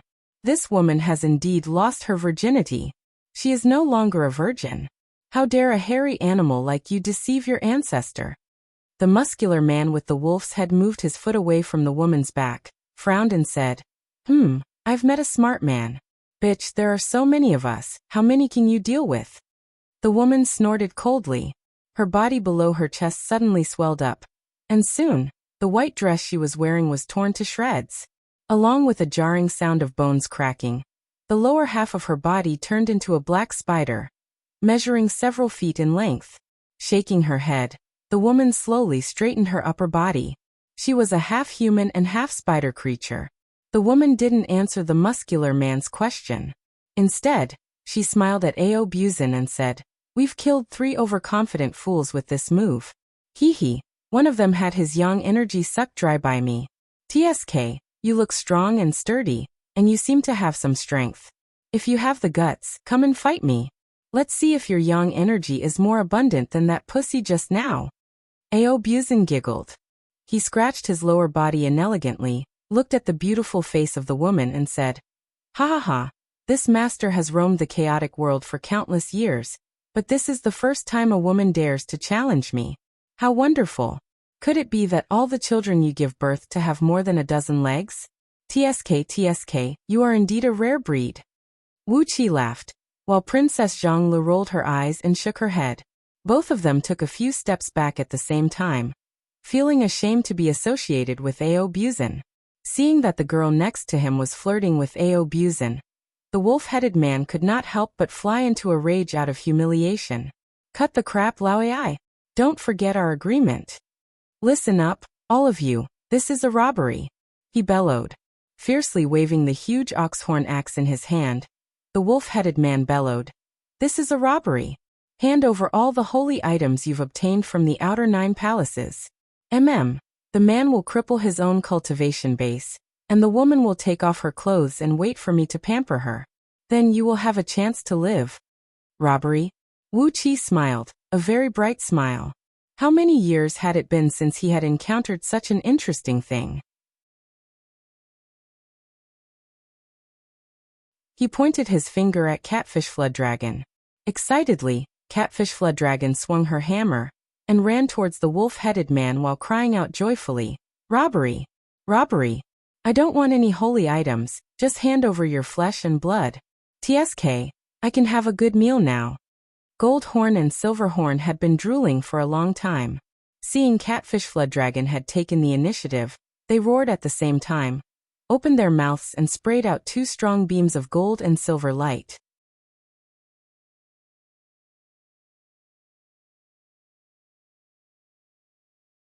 Chapter 1144. Catfish Flood Dragon's hammer came whistling down, and the wolf-headed man's face fell instantly. Wolves were cunning and vigilant, and as soon as Catfish Flood Dragon struck, he knew that his strength was definitely not as strong as her. A wolf howl towered into the sky, as the wolf-headed man suddenly transformed into a shadow and sneaked into Catfish Flood Dragon's shadow. Then, a bloody mark suddenly appeared on Catfish Flood Dragon's neck. Before the wolf-headed man could exert his strength, the blinding light shot out from Gold Horn, and Silver Horn smashed viciously onto Catfish Flood Dragon's shadow. A miserable howl rang out, as the wolf-headed man sprung out of the shadow with flames and cold air gushing out of his body. He roared furiously and casually threw out the bullhorn axe. The surrounding void suddenly froze, and everyone could no longer see anything except for the giant horned axe. A tiny thread of blood sprayed out from Catfish Flood Dragon's forehead, and after that, numerous arrows of blood shot out from her body, as if countless axes were hacking at her. Standing behind her, Gold Horn and the others could not move as well. The bullhorn axe was a holy item that specialized in killing, and when it was wielded by the wolf-headed man, even Audiobook, Princess Zhonglu, and Wuxia could not move at all. Only in Wuqi's eyes he could clearly see one axe shadow after another flying across the sky, circling and hacking at Catfish Flood Dragon's body. Seeing that an axe was about to hack at Catfish Flood Dragon's neck, and was about to behead her, Wuxia stretched out his right hand just in time and lightly flicked the axe. Under Wuqi's gaze, he saw that the axe was constructed from 7 lower-grade runes that emanated a towering murderous aura. On top of that, it was obvious that these 7 runes were made with shoddy materials, as the gaps between them were huge. It was obvious that this saint item was a defective item. Suddenly, Wuxia came to a realization. Perhaps if those lucky fellows who passed through the outer 9 palaces chose to get a holy item, they would most likely get a defective item like this. His finger glinting with a diamond-like gleam tore through the frozen void, then casually flicked the axe. The finger happened to touch the weakest spot of the 7 runes. And before Wuxia could exert much strength, dozens of cracks suddenly appeared on the axe. The wolf-headed man howled miserably. He had refined the axe with his own nascent divinity, and now that the axe was broken, it meant that his nascent divinity was also shattered by Wuxia's finger. The wolf-headed man coughed out a mouthful of blood and fell to the ground in a sorry state, gasping for his last breath. The bullhorn axe slowly shattered in front of everyone. Following Wuxia's incantation, the broken pieces of the axe transformed into a stream of blinking light and fused into Catfish Flood Dragon's body. The dozens of wounds caused by the invisible axe quickly healed, and not even a scar was left on her. Not only that, a very strong holy energy was catalyzed by Wuxia into original dragon blood essence, which replenished Catfish Flood Dragon's energy. It filled her with energy and made her in a much better condition than before she was injured. The spider lady, Lao Ai, who was staring at Ao Buzin off to the side, was struck dumb. She and the wolf-headed man were a couple, so she knew very well about his cultivation base and divine abilities, as well as the power of the ox-horn axe he obtained. However, Wuxia had shattered the axe with just a finger, which seemed impossible to her. It was a holy item left behind by the Holy Realm, a sacred item that was 1 grade higher than a supreme artifact of Primal, who could shatter it with just a finger. Lao Ai stared at Wuxia, who was wearing a faint smile on his face. Suddenly, her body went limp and she dropped to her knees. She quickly transformed into the shape of a beautiful girl, looked at Wuxia pitifully and cried out, "Please spare my life, Senior. I was forced by him to do this despicable thing. Please spare my life, Senior." The wolf-headed man stared at Lao Ai in exasperation. Coughing blood, he tried to say something, but before he could say a word, Catfish Flood Dragon had smashed his head into a puddle of blood with her hammer. With a gloomy face, Catfish Flood Dragon grabbed the wolf-headed man, opened her mouth, and swallowed him without giving Gold Horn and Silver Horn a share. While chewing the wolf-headed man's body, Catfish Flood Dragon grumbled with a gloomy face, "How dare you hurt me? Are you happy now that I've been smashed to pieces?" Although Lao Ai was not a kind-hearted person, she was also scared out of her wits by Catfish Flood Dragon's act of swallowing a man alive. It was as if she had seen the miserable scene of herself being eaten alive. She screamed hoarsely with fear, begging Wuxia to spare her life. Ao Buzin rubbed his palms while laughing strangely, then walked triumphantly to Lao Ai's side. He nodded at Lao Ai and said, "Spare my life, of course I'll spare my life. But hee, if you want to live, you'll have to serve me well. Hee, tell me quickly, who are you? Why did you set a trap here?" Lao Ai was trembling with fear. Trembling, she dropped to her knees and told Wuxia everything about herself and the wolf-headed man. They were both creatures born in the chaos, and for some unknown reason, they were born not far from each other, and were even born at the same time. Therefore, they were attracted by the biochemical aura when they were born, and naturally, they hooked up with each other. In the chaos, the strong preyed on the weak, and it was very difficult for newly born chaos fiend gods like them to survive. Therefore, they cooperated with each other to take advantage of the show today.